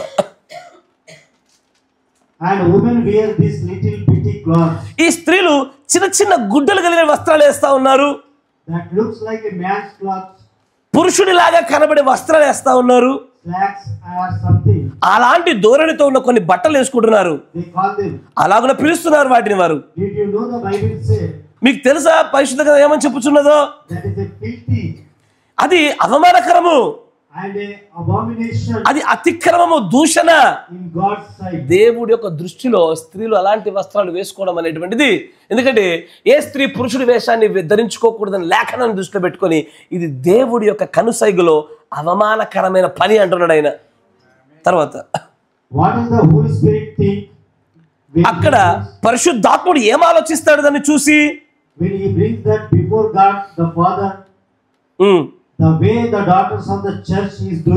మనకు మధ్యవర్తిగా ఉన్నటువంటి క్రీస్తు మన ప్రవర్తన సంఘంలో ఎలాగున్నదనే విషయంలో స్త్రీలు నేటికి జుత్తులు కత్తిరిస్తూ ఉన్నారు, నేటికి అసభ్యకరమైన వస్త్రాలు ధరిస్తున్నారు, నేటికి ఈ నెయిల్ పెయింట్లు ఇలాంటి ధోరణి మారలేదే.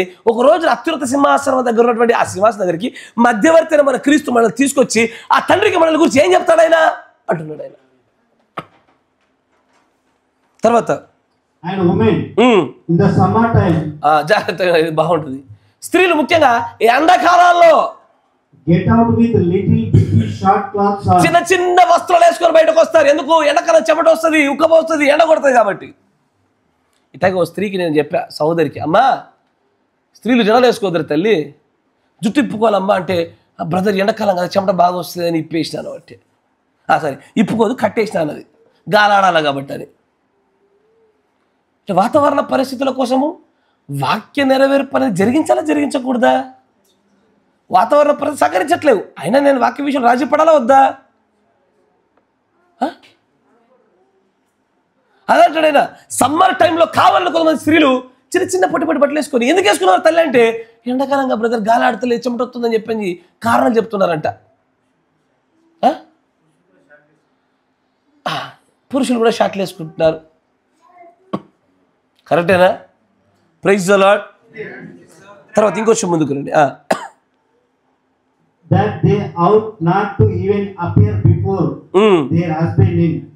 అసలు అలాంటి వస్త్రాల్లో తమ భర్తల ముందు కూడా కనబడడానికి అవకాశం లేని వస్త్రాలు వేసుకొని బయట మందికి కనబడుతున్నారు. తర్వాత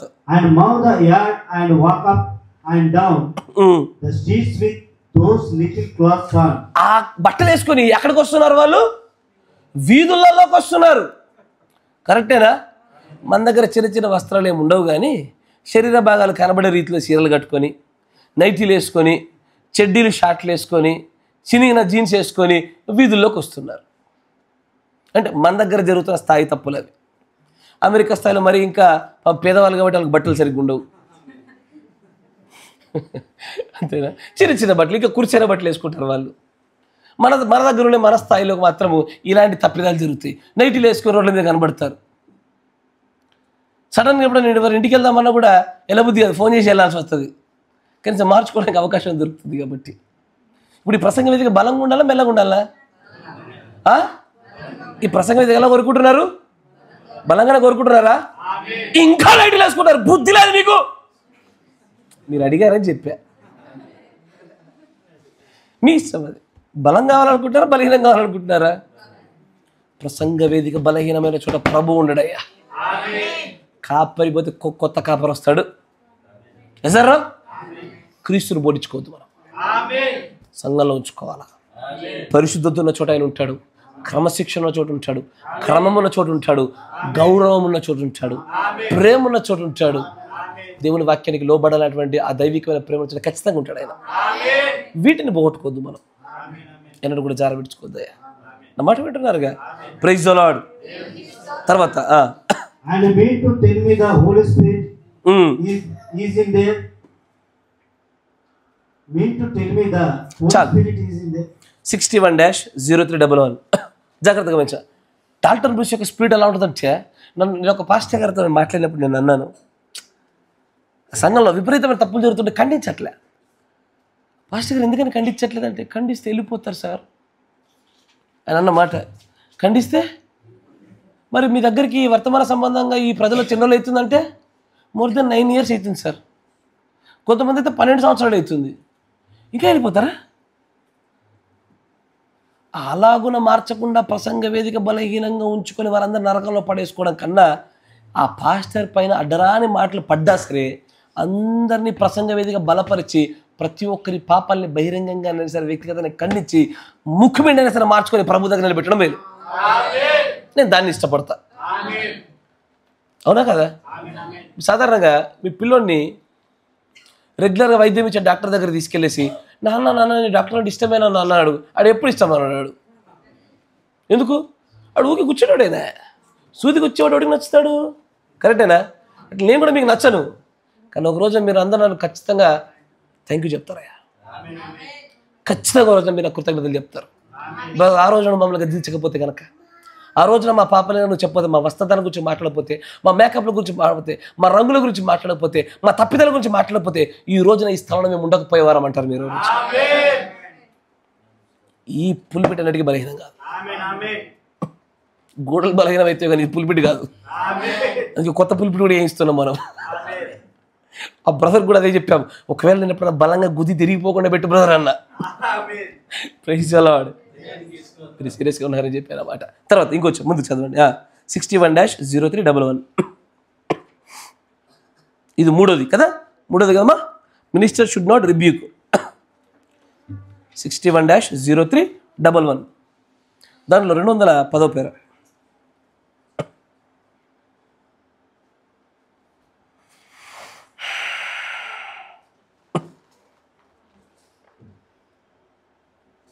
బి నాట్ అఫ్రైడ్, భయపడకుడి అనే వర్తమానంలో 210వ పేర. You Pentecostal people. కొంచెం దూరం పెట్టి మాట్లాడు, అది బేసిక్ వస్తుంది. మీ పెంతెకోస్తు ప్రజలారా ఏమి మీతో సంగతి అంటున్నాడు ఆయన. ఏంటా సంగతి?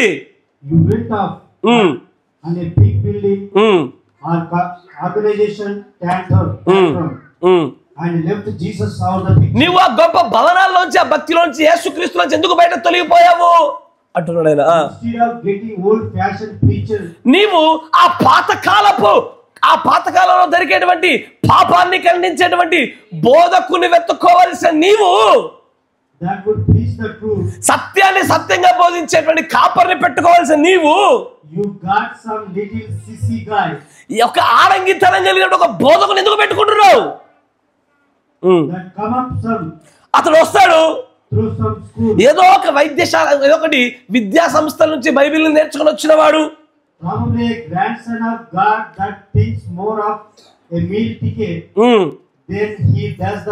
అతడు దేవునికి మునిమనమడిగా ఉండి, దేవునికి మునిమనమని ఉంటారా?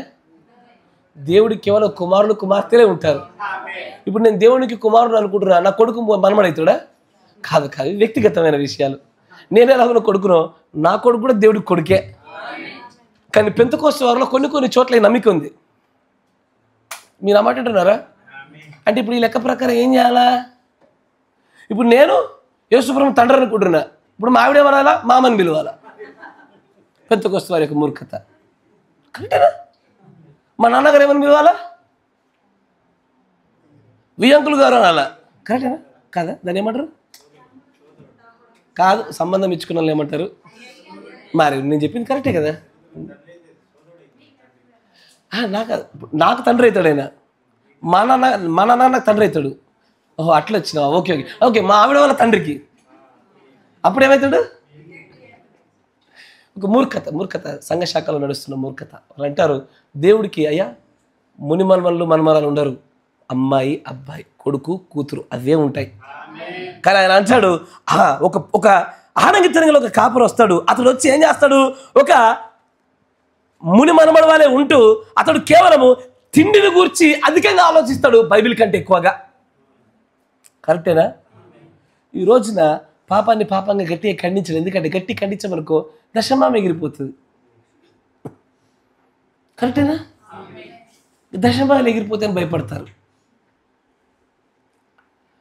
ఎక్కడ డబ్బు రాదేమో, ఎక్కడ కొనసాగనివ్వరేమో, ఎక్కడ తొలగిపోతారేమో అనేటువంటి ఈ ఆడంగితనం కలిగిన పాస్టర్ గురించి మాట్లాడుతున్నాడు ఆయన. మిమ్మల్ని కాదు, పాస్టర్ నన్ను నేను తెచ్చుకుంటున్నా. మిమ్మల్ని ఏమనడంలా. కానీ అలాంటి వారు కాదు మనకు కావాలి. ఆయన అంటాడు ఏమని, సత్యమును సత్యంగా చెప్పేటువంటి ఆ పాతకాలపు ఉజ్జీవ సంబంధమైనటువంటి బోధకుడు కావాలా మనకి. సరేనా? యేసు ప్రభు వారు ఉన్నాడు, ఆయన ప్రపంచంలో గొప్ప బోధకుడు. వచ్చాడు, చూశాడు, ఏమన్నాడు, నక్కలారా అనలేదు, నక్కలారా అన్నాడు. ఆయన అన్నాడా? సార్ అంతేనా కదా?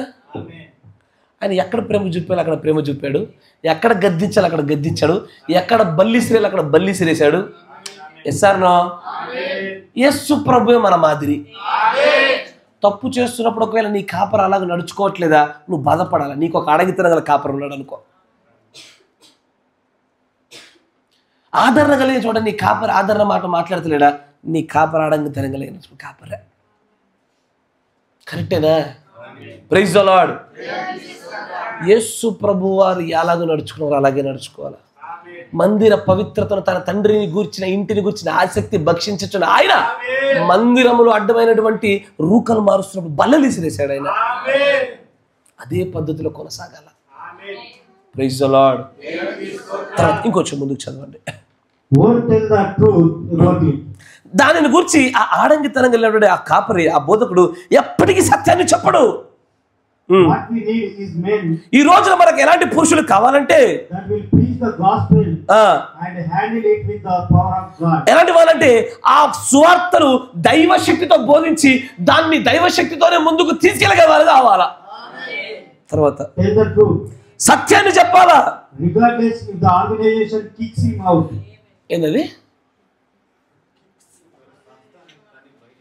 అంటే అక్కడ సంస్థ, ఎందుకంటే పెంతెకోస్తు వారి గురించి కాబట్టి ఆయన ఉద్దేశం ఏంటంటే ఆ సంఘం ఆ కాపర్ని బయటకు తన్ని వేస్తారా అన్న ఆలోచన లేకుండా సత్యాన్ని చెప్పేవాడు కావాలని చెప్తున్నాడు ఆయన. కరెక్టేనా? నేను మళ్ళీ చెప్తున్నా, నేను బలంగా నమ్మేది ఒకటి, ఈ రోజున విస్తరించినటువంటి ఈ వర్తమాన సంఘాల్లో విశ్వాసులకు సంఘాలు కొదవలేవు, వర్తమానాలు కొదవలేవు, కాపరులకు విశ్వాసులకు కొరతలేదు. అంతేనా? కానీ మనకు కావాల్సింది తెలుసా, ఆ పాతకాలపు ఉజ్జీవపు సత్యాన్ని సత్యంగా చెప్పి దైవశక్తితోని తప్పని ఒప్పని మెచ్చుకోలేనటువంటి ఆ దైవశక్తితో రగిలి అగ్నిగోళం లాంటి వాడు కావాలి. సంఘం బయట గింటేసినా పర్వాలేదు. ఎస్ఆర్నో? Praise the Lord. తర్వాత అది అంత భయంగా అంత బలంగా ఆ కాపరు ఉండడం వల్ల ఎలాంటి తేడాలు వస్తాయి? అవునయ్యా, మనకు పరిశుద్ధాత్మ అభిషేకం పొందినటువంటి ఆ ప్రీచర్, ఆ బోధకుడు కావాలి.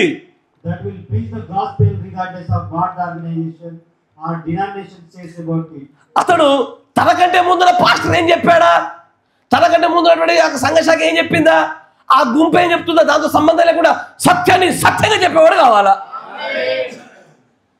నాకంటే ముందు నన్ను ఉపవాసాలు వద్దని చెప్పి నేను కూడా వచ్చి ఉపవాసం వద్దని చెప్తానా? వాక్యం లేదంటే చెప్తా. మాట్లాడుతున్నారా? ఆ లెగసీ కంటిన్యూషన్ కాదు మనకు కావాల్సింది, ట్రూత్ కంటిన్యూషన్ కావాలా. కరెక్టేనా? ఆ పారంపర్యం కొనసాగింపు కాదు కావాల్సింది, సత్యములో ఎదుగుదల, మెచ్యూరిటీ లెవెల్స్ కావాలంట. తర్వాత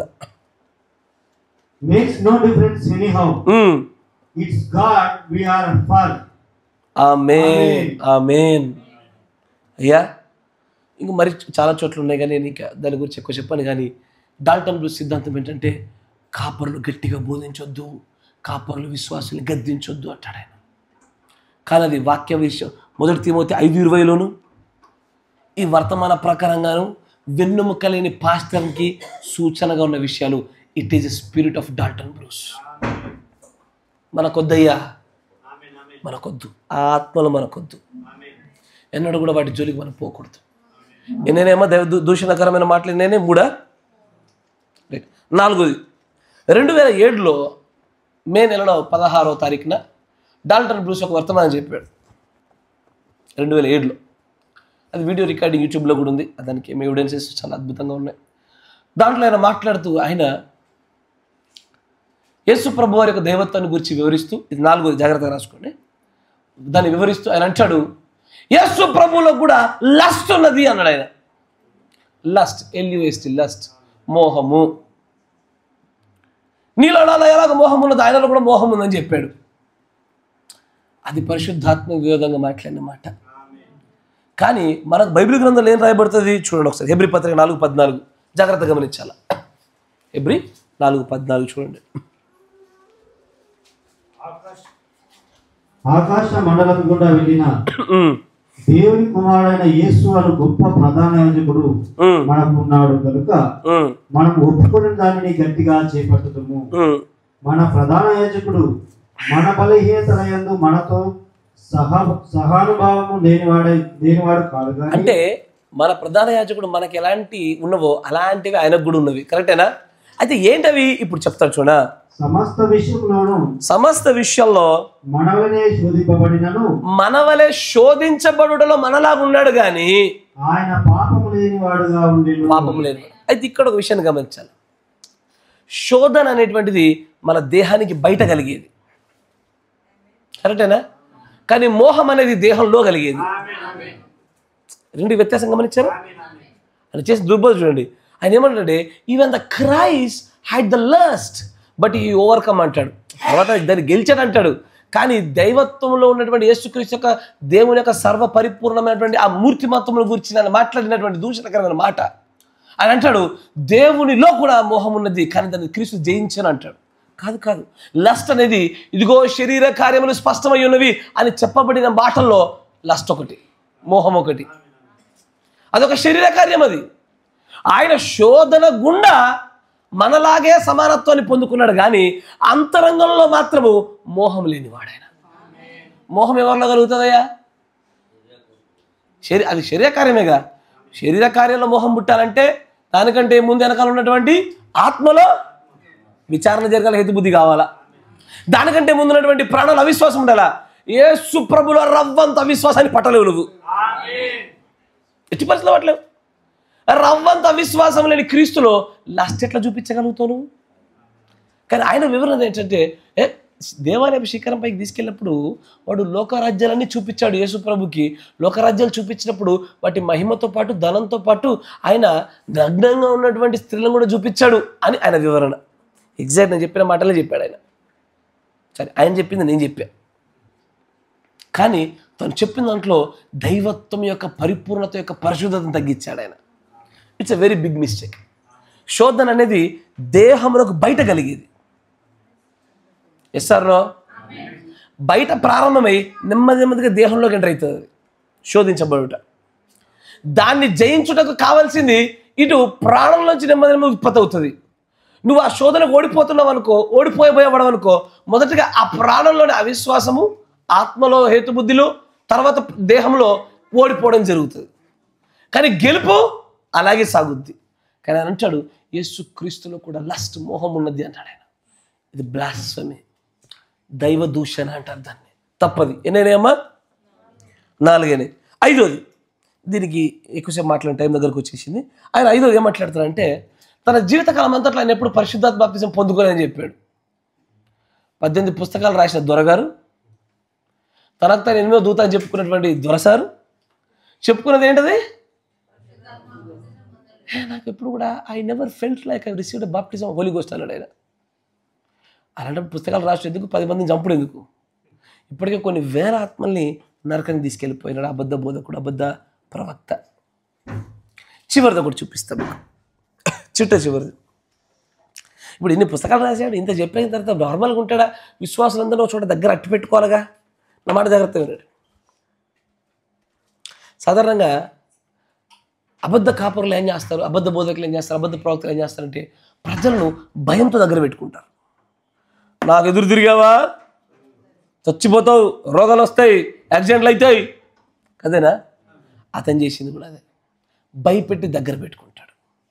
దీని గురించే లవోదిక సంఘకాలం దేవుని ప్రవక్త మాట్లాడతాడు. చూడండి, లవోదిక సంఘకాలం బుక్లో, పుస్తకంలో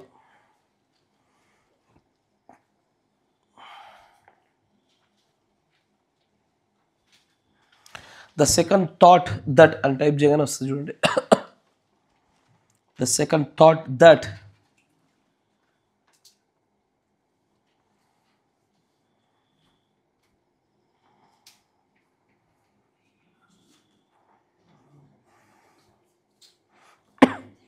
ఇది తీయడానికి మీకు కొంచెం టైం పట్టవచ్చు, తీయండి, ఏం కాదు.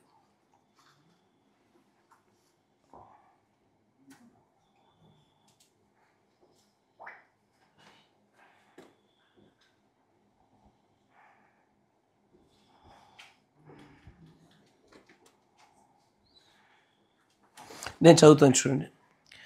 The 1 Timothy 4th chapter 1 verse, now the Spirit speaketh expressly that in the latter times some shall depart from their faith, giving heed to seducing spirits. అంత్య దినాల్లో కొంతమంది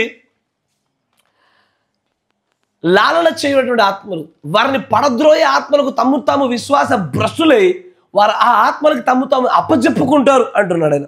ఆ తర్వాత చూడండి, అండ్ డాక్ట్రిన్స్ ఆఫ్ డెవిల్స్, దయ్యముల యొక్క సిద్ధాంతాల్లో పడిపోతున్నారు. నౌ ఇన్ ఎవ్రీ కేస్, ఇప్పుడు ప్రతి విషయంలో విల్ నోటీస్ దాట్, నా మాట వినండి, ప్రతి విషయంలో ఈ యొక్క ప్రాముఖ్యమైన విషయాన్ని అన్ని చోట్ల గమనిస్తారు. ప్రతి చోట ఇదే విషయం కనబడుతుంది మీకు. ఏంటది? That A falls profit is one who is out side the word. ఆ అబద్ధ ప్రవక్త ఎలా వెళ్ళడా? వాక్యానికి బయట ఉండే వ్యక్తి వాడు. తర్వాత just as we showed you Antichrist means, ఇదివరకు మీకు చూపించినట్టుగా అంత్యక్రీస్తు, క్రీస్తు విరోధి అంటే వాక్య విరోధి అని అర్థము. చూడండి, సో కాబట్టి these false prophets come perverting the word. ఈ యొక్క అబద్ధం యొక్క ప్రవక్తలు, బోధకులు వచ్చి ఈ వాక్యాన్ని మార్చేస్తారు, చెడగొడతారు, దాని తప్పుడు వక్రీకరణతో చిత్రీకరించే ప్రయత్నం చేస్తారు. తర్వాత చూడండి,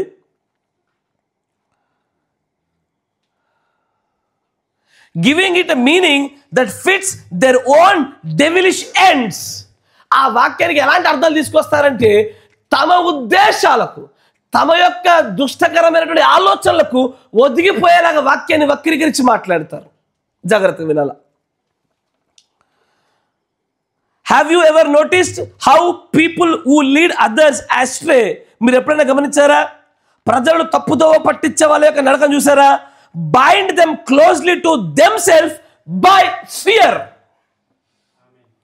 తప్పు మార్గంలో తీసుకెళ్లేటువంటి ఏ తప్పుడు ప్రవక్త అయినా, తప్పుడు బోధకుడైనా, ఎవడైనా సరే భయంతోనే ఆ ప్రజలు దగ్గర పెట్టుకుంటాడు. ఎట్లా?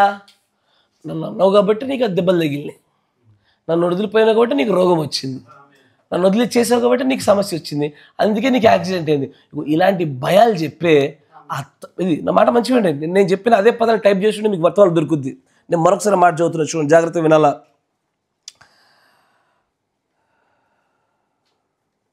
Have you ever noticed how the people who led others astray, అంటే ఎవరైనా వ్యక్తులు ప్రజలను తప్పుదోవ పట్టించే వాళ్ళు, వారు ఏం చేస్తారంటే ప్రజలను తమ్మును వదిలి వెళ్ళిపోకుండా ఉన్నట్లుగా భయంతో వాళ్ళని ఒక దగ్గర నిలబెట్టుకుంటారు, భయపెట్టిస్తారు.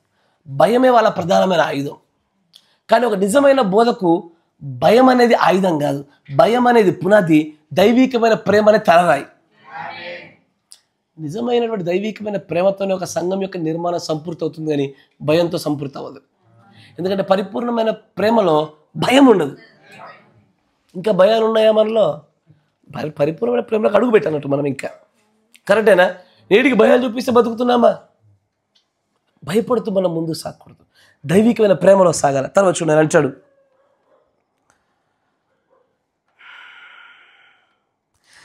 దే సే, వారు అంటారు దట్, ఏమని?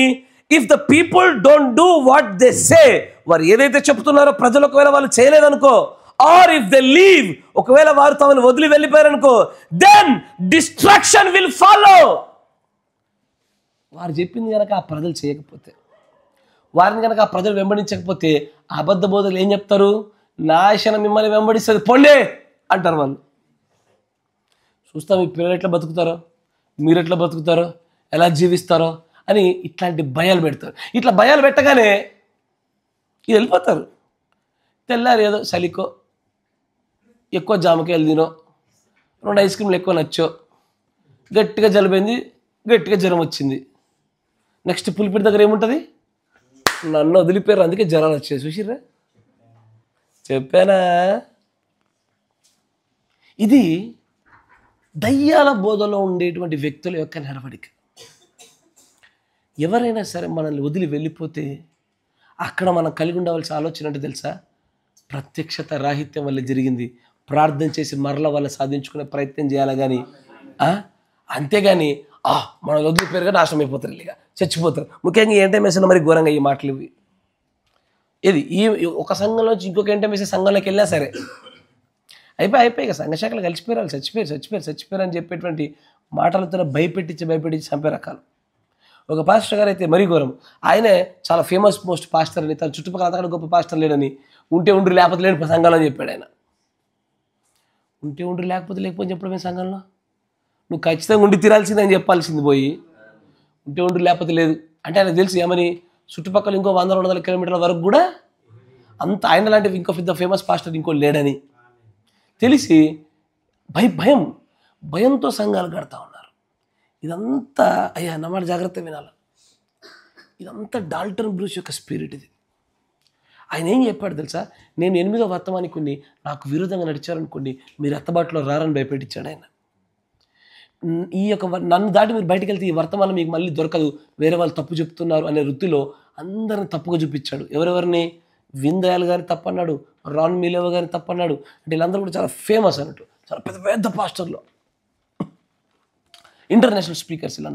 వీళ్ళందరూ తప్పని చెప్పేసి తను మాత్రమే కరెక్ట్ తనను వెంబడించాడు ఆ కొద్ది వేల మందిలో ఎవరైతే ఉన్నారో ప్రజలు, ఇక వారి తరతరాలు ఆయన వదిలి వెళ్ళిపోవడానికి భయం కలుగుతుంది వాళ్ళకి.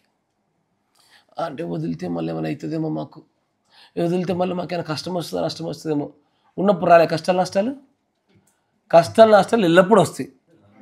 క్రైస్తవ జీవితంలో పరీక్షలు శోధనలు ఎల్లవేళలా ఉండి తీరుతాయి. దానికే పిలువబడ్డాము, దానిలోనే కడగబెడుతున్నాము, దానిలోనే సువర్ణంలాగా మెరుస్తాము. దాన్ని చూపించుకొని భయపెట్టించే ప్రయత్నాలు చేస్తూ ఉన్నారు. డాల్టన్ బ్రూస్ గారి యొక్క బోధ కూడా ఇలాంటిది. ఇవన్నీ the spirit of Dalton Bruce. అయ్యా నేను అందుకే ఒకరు మొన్న మధ్యలో ఒక సాక్ష్యం చెప్పారు, పాస్టర్ గారి గురించి ఇలా అనేసరికి మా ఇళ్ళలో ఇట్లయిందని. నేను ఆ రోజున చెప్పాను, మీరు నాకు భయపడకండి అని చెప్పానా? నాకు భయపడద్దు, మీరు నాతో స్నేహపూర్వకంగా నాతో మాట్లాడాలా. మిమ్మల్ని తోడలెత్తుకపోతున్నప్పుడు నేను మిమ్మల్ని కాపాడడానికి నాకు అనువైనటువంటి మార్గాలు తెరిచి ఉంచండి నా కోసం. నా మాట వింటున్నారా? మీరు సమస్యలు ఉన్నప్పుడు నేను వచ్చినప్పుడు నేను మీ పక్కన కూర్చొని వాక్యమును గురించి మాట్లాడి మీతో పాటు కలిసి ప్రార్థన చేసేటువంటి ఆ బంధాన్ని నాతో కలిగి ఉండండి అయ్యా. మీరు నాకు భయపడద్దు. మీరు ఈ నోట్లో పడితే ఊరికే పులిపిడికి తిడతాడు అట్లా లేదయ్యా. మనం పాపాన్ని ఖండిస్తాం, మనుషుల్ని ఖండించాం. We condemn the spirits but not the persons. ఆత్మల్ని మనం ఖండిస్తాం కానీ మనుషుల్ని ఎందుకంటే మనుషులు రక్తంలో కడగబడిన వారు. ఈ రోజున ఈ బ్రదర్ ఒక తప్పు చేసి ఉండొచ్చు, ఇంకో 2-3 వారాలు అయితే ఇతర నాకంటే పరిశుద్ధంగా జీవించవచ్చు. వ్యక్తులపైన ఎప్పుడు మనం కోపం కలిగి ఉంటాం. తప్పిదం పైన, ఆ పాపమైన కారమైన ఆత్మ పైన కోపాన్ని కలిగి ఉంటాం. మనం గద్దించేది ఆత్మల్ని. గద్దింపుకు ఆత్మలు లోబడతాయా? వాక్య ప్రకారమైన క్రమాలకు ఆత్మలు లోబడతాయా? అబ్సల్యూట్లీ లోబడతాయి. మనం ఆత్మల్ని సరి చేస్తున్నాం, ఆత్మల్ని పోగొడుతున్నాం కానీ మనుషులను మనం కించపరచం. నేను అయ్యా నా సాటి సహోదరికి, నా సాటి సహోదరుడికి నేను కనుక గౌరవాన్ని ఇవ్వకపోతే, ప్రేమని ఇవ్వకపోతే, కంటికి కనబడుతున్నాడికి గౌరవం ఇవ్వకపోతే కంటికి కనబడిన దేవుడికి ఇవ్వగలుగుతానా? We condemn the spirits but not the persons. అంతేనా? కానీ ఈ డాల్టన్ బ్రూస్ యొక్క సిద్ధాంతాలు, ఈ ఆత్మ కలిగినటువంటి బోధకులు ఆ సంఘాలు ఎలా ఉంటాయంటే భయంతో పట్టుకుంటారు, ప్రజల్ని భయపెడతారు. వదిలిపోయారా, నన్ను వదిలేరు కాబట్టి మీకు ఇట్లా జరిగింది. వ్యక్తిని వదిలితే అట్లా జరగదయ్యా, వాక్యాన్ని వదిలితే జరుగుతుంది. కరెక్టేనా? వాక్యాన్ని వదిలిన రోజున జరుగుతుంది కానీ మనుషుల కోసం మనం భక్తి చేయట్లే. యేసు ప్రభు వారి కోసం చేస్తున్నాము, ఆయనతో పాటు కలిసి యుగ యుగాలు జీవించాలని చేస్తున్నాం. మనం దానికోసం మనం భక్తి కట్టుకోవాలి. అయ్యా దేవుడు మళ్ళీ దీవించును గాక. ఈ డాల్టన్ బ్రూస్ యొక్క స్టోరీ చాలా, ఇంకా ఆయన చెప్పిన RSS చాలా ఉన్నాయి. సాలిగా ఇక చాలు, ఎందుకు మనం ఇదే అంశంలో తర్వాత దేవుడి చిత్తమైతే వర్తమానం అంటే ఏంటి అన్న విషయాలు మీకు తెలియజేస్తా. అంటే మీకు చాలామందికి ఇదివరకు మీరు ఎన్నైతే వర్తమానం విన్నారో ఇది కూడా అలాగే ఉంటుంది. వర్తమానం అంటే మాకు తెలియదా అనిపిస్తుంది, చెప్పిన తర్వాత ఇదా అనిపిస్తుంది. ఎందుకంటే చాలామందికి వర్తమానం అంటే ఏంటో తెలియకుండా సేవ చేస్తున్నారు, వర్తమానం అంటే తెలియకుండా భక్తి చేస్తున్నారు. We need to get the definition of this message. ఈ గడియ వర్తమానం అంటే చూపించాలా. Praise the lord. గర్భిశుద్ధి దేవునికి కాక మోకరించండి, ప్రార్థన చేసుకుందాం.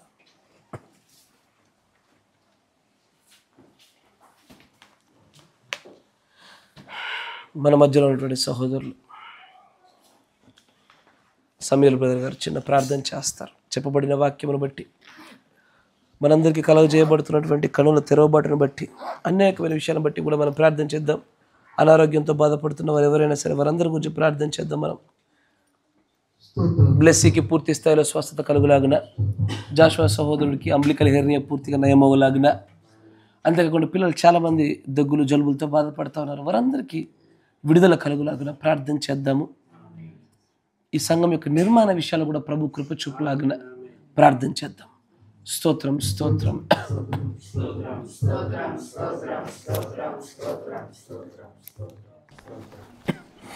సర్వశక్తులకు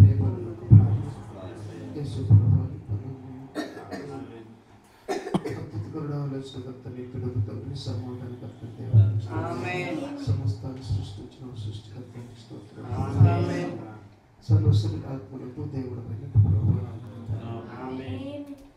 నీ కృపను బట్టి, నీ ప్రేమాన్ని వాత్సల్యతను బట్టి ప్రభు, నీ సాయంకాల సమయంలో ప్రభు నీ సన్నిధిలో ఉన్న సమకూర్చి ప్రభుత్వాను ఇతను ప్రభు ఈ సృష్టిపబడిన ముందే మా కొరకు అయ్యే తండ్రిని ఆత్మ సంబంధమైన ఆహారాన్ని నీకు వచ్చిన విధానం బట్టి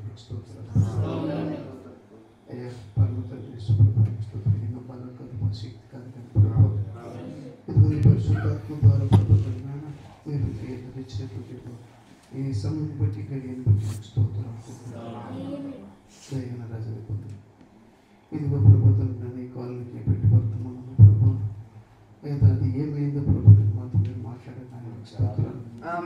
అయితే అది కానటువంటి డాక్టర్ ప్రభుత్వం నేను అతను ఏమయ్యాడు ప్రభు, ఏ వర్తమానం కలిగి ఉన్నాడు ప్రభు, దాని గురించి మీరు మాతో మాట్లాడిన విధానం బట్టి మీకు స్తోత్రం.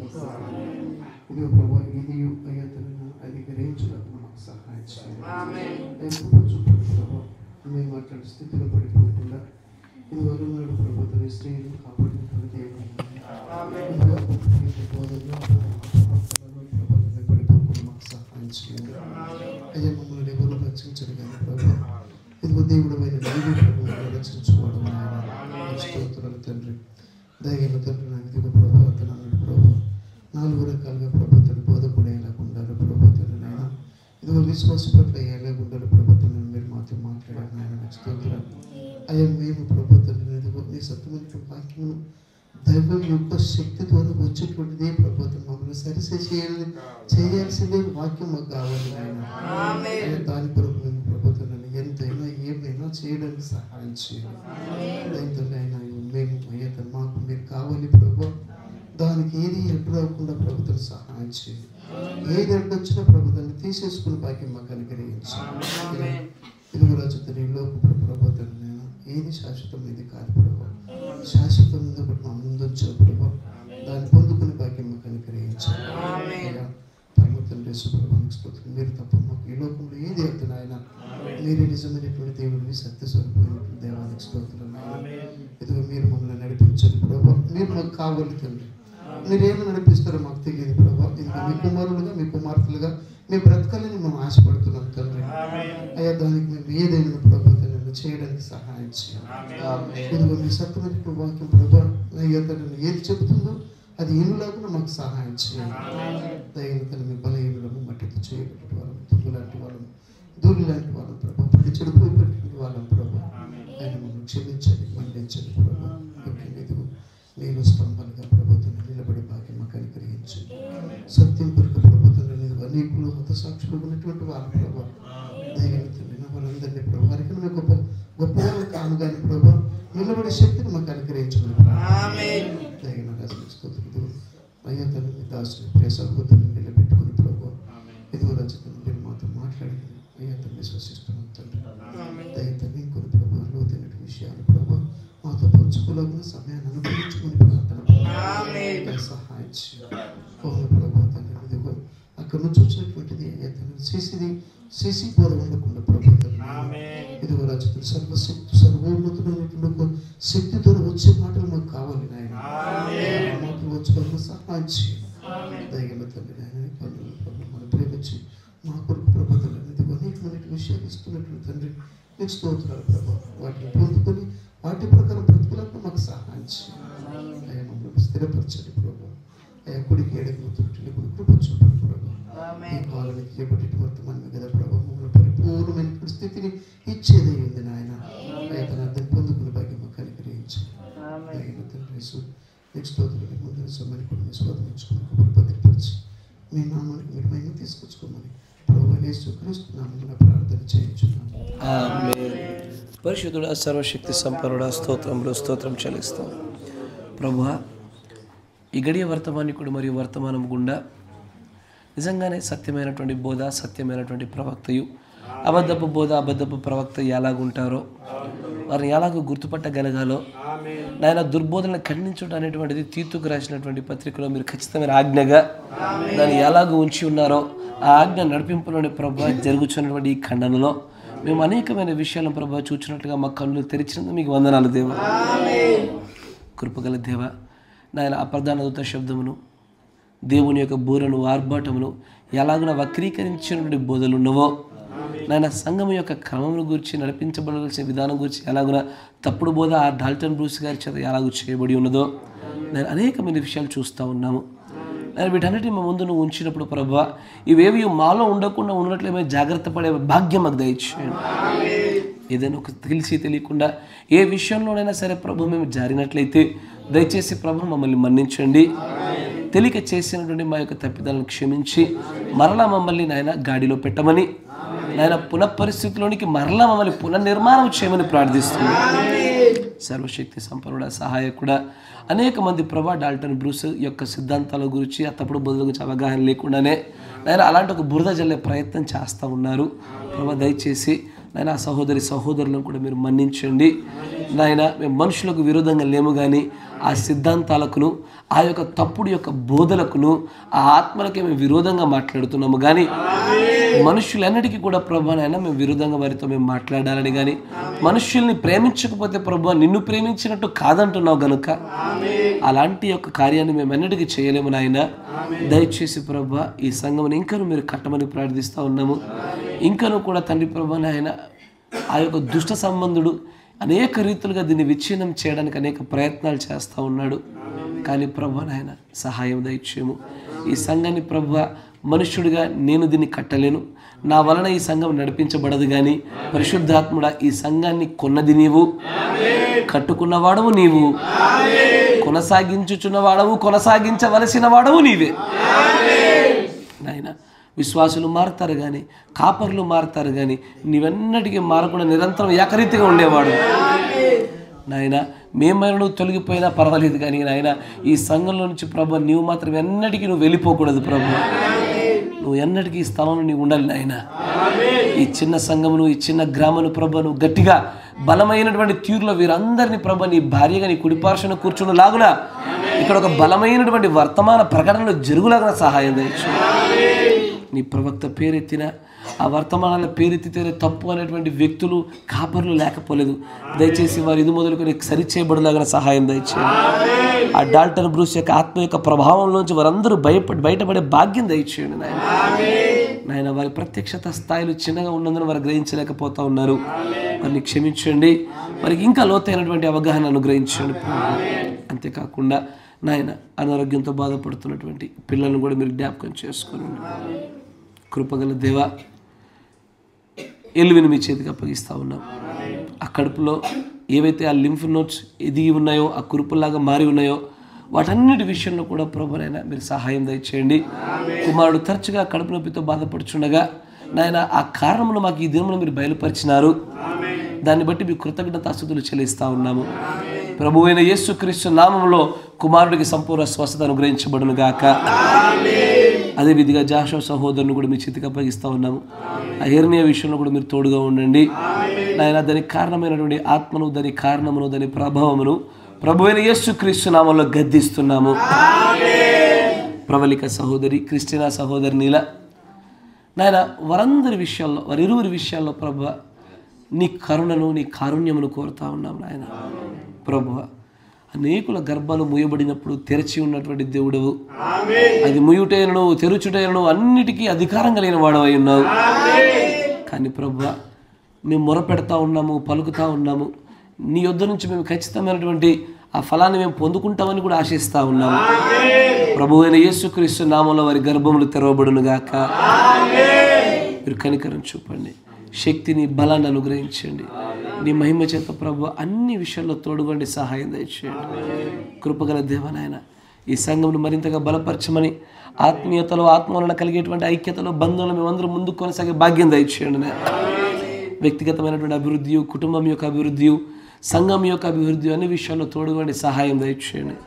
వ్యాపారాలు చేస్తున్న వారిని నాయన, ఉద్యోగాలు చేస్తున్న వారిని నాయన, పాడి పంటల, పశువుల విషయాల్లో కూడా, పొలాల విషయాల్లో కూడా కష్టపడుచున్న వారిని కూడా మీరు జ్ఞాపకం చేసుకోండి నాయన. వాటన్నిటికంటే ఎక్కువగా నీ నీతిని, నీ రాజ్యాన్ని వెతికే భాగ్యం వీరికి అనుగ్రహించు.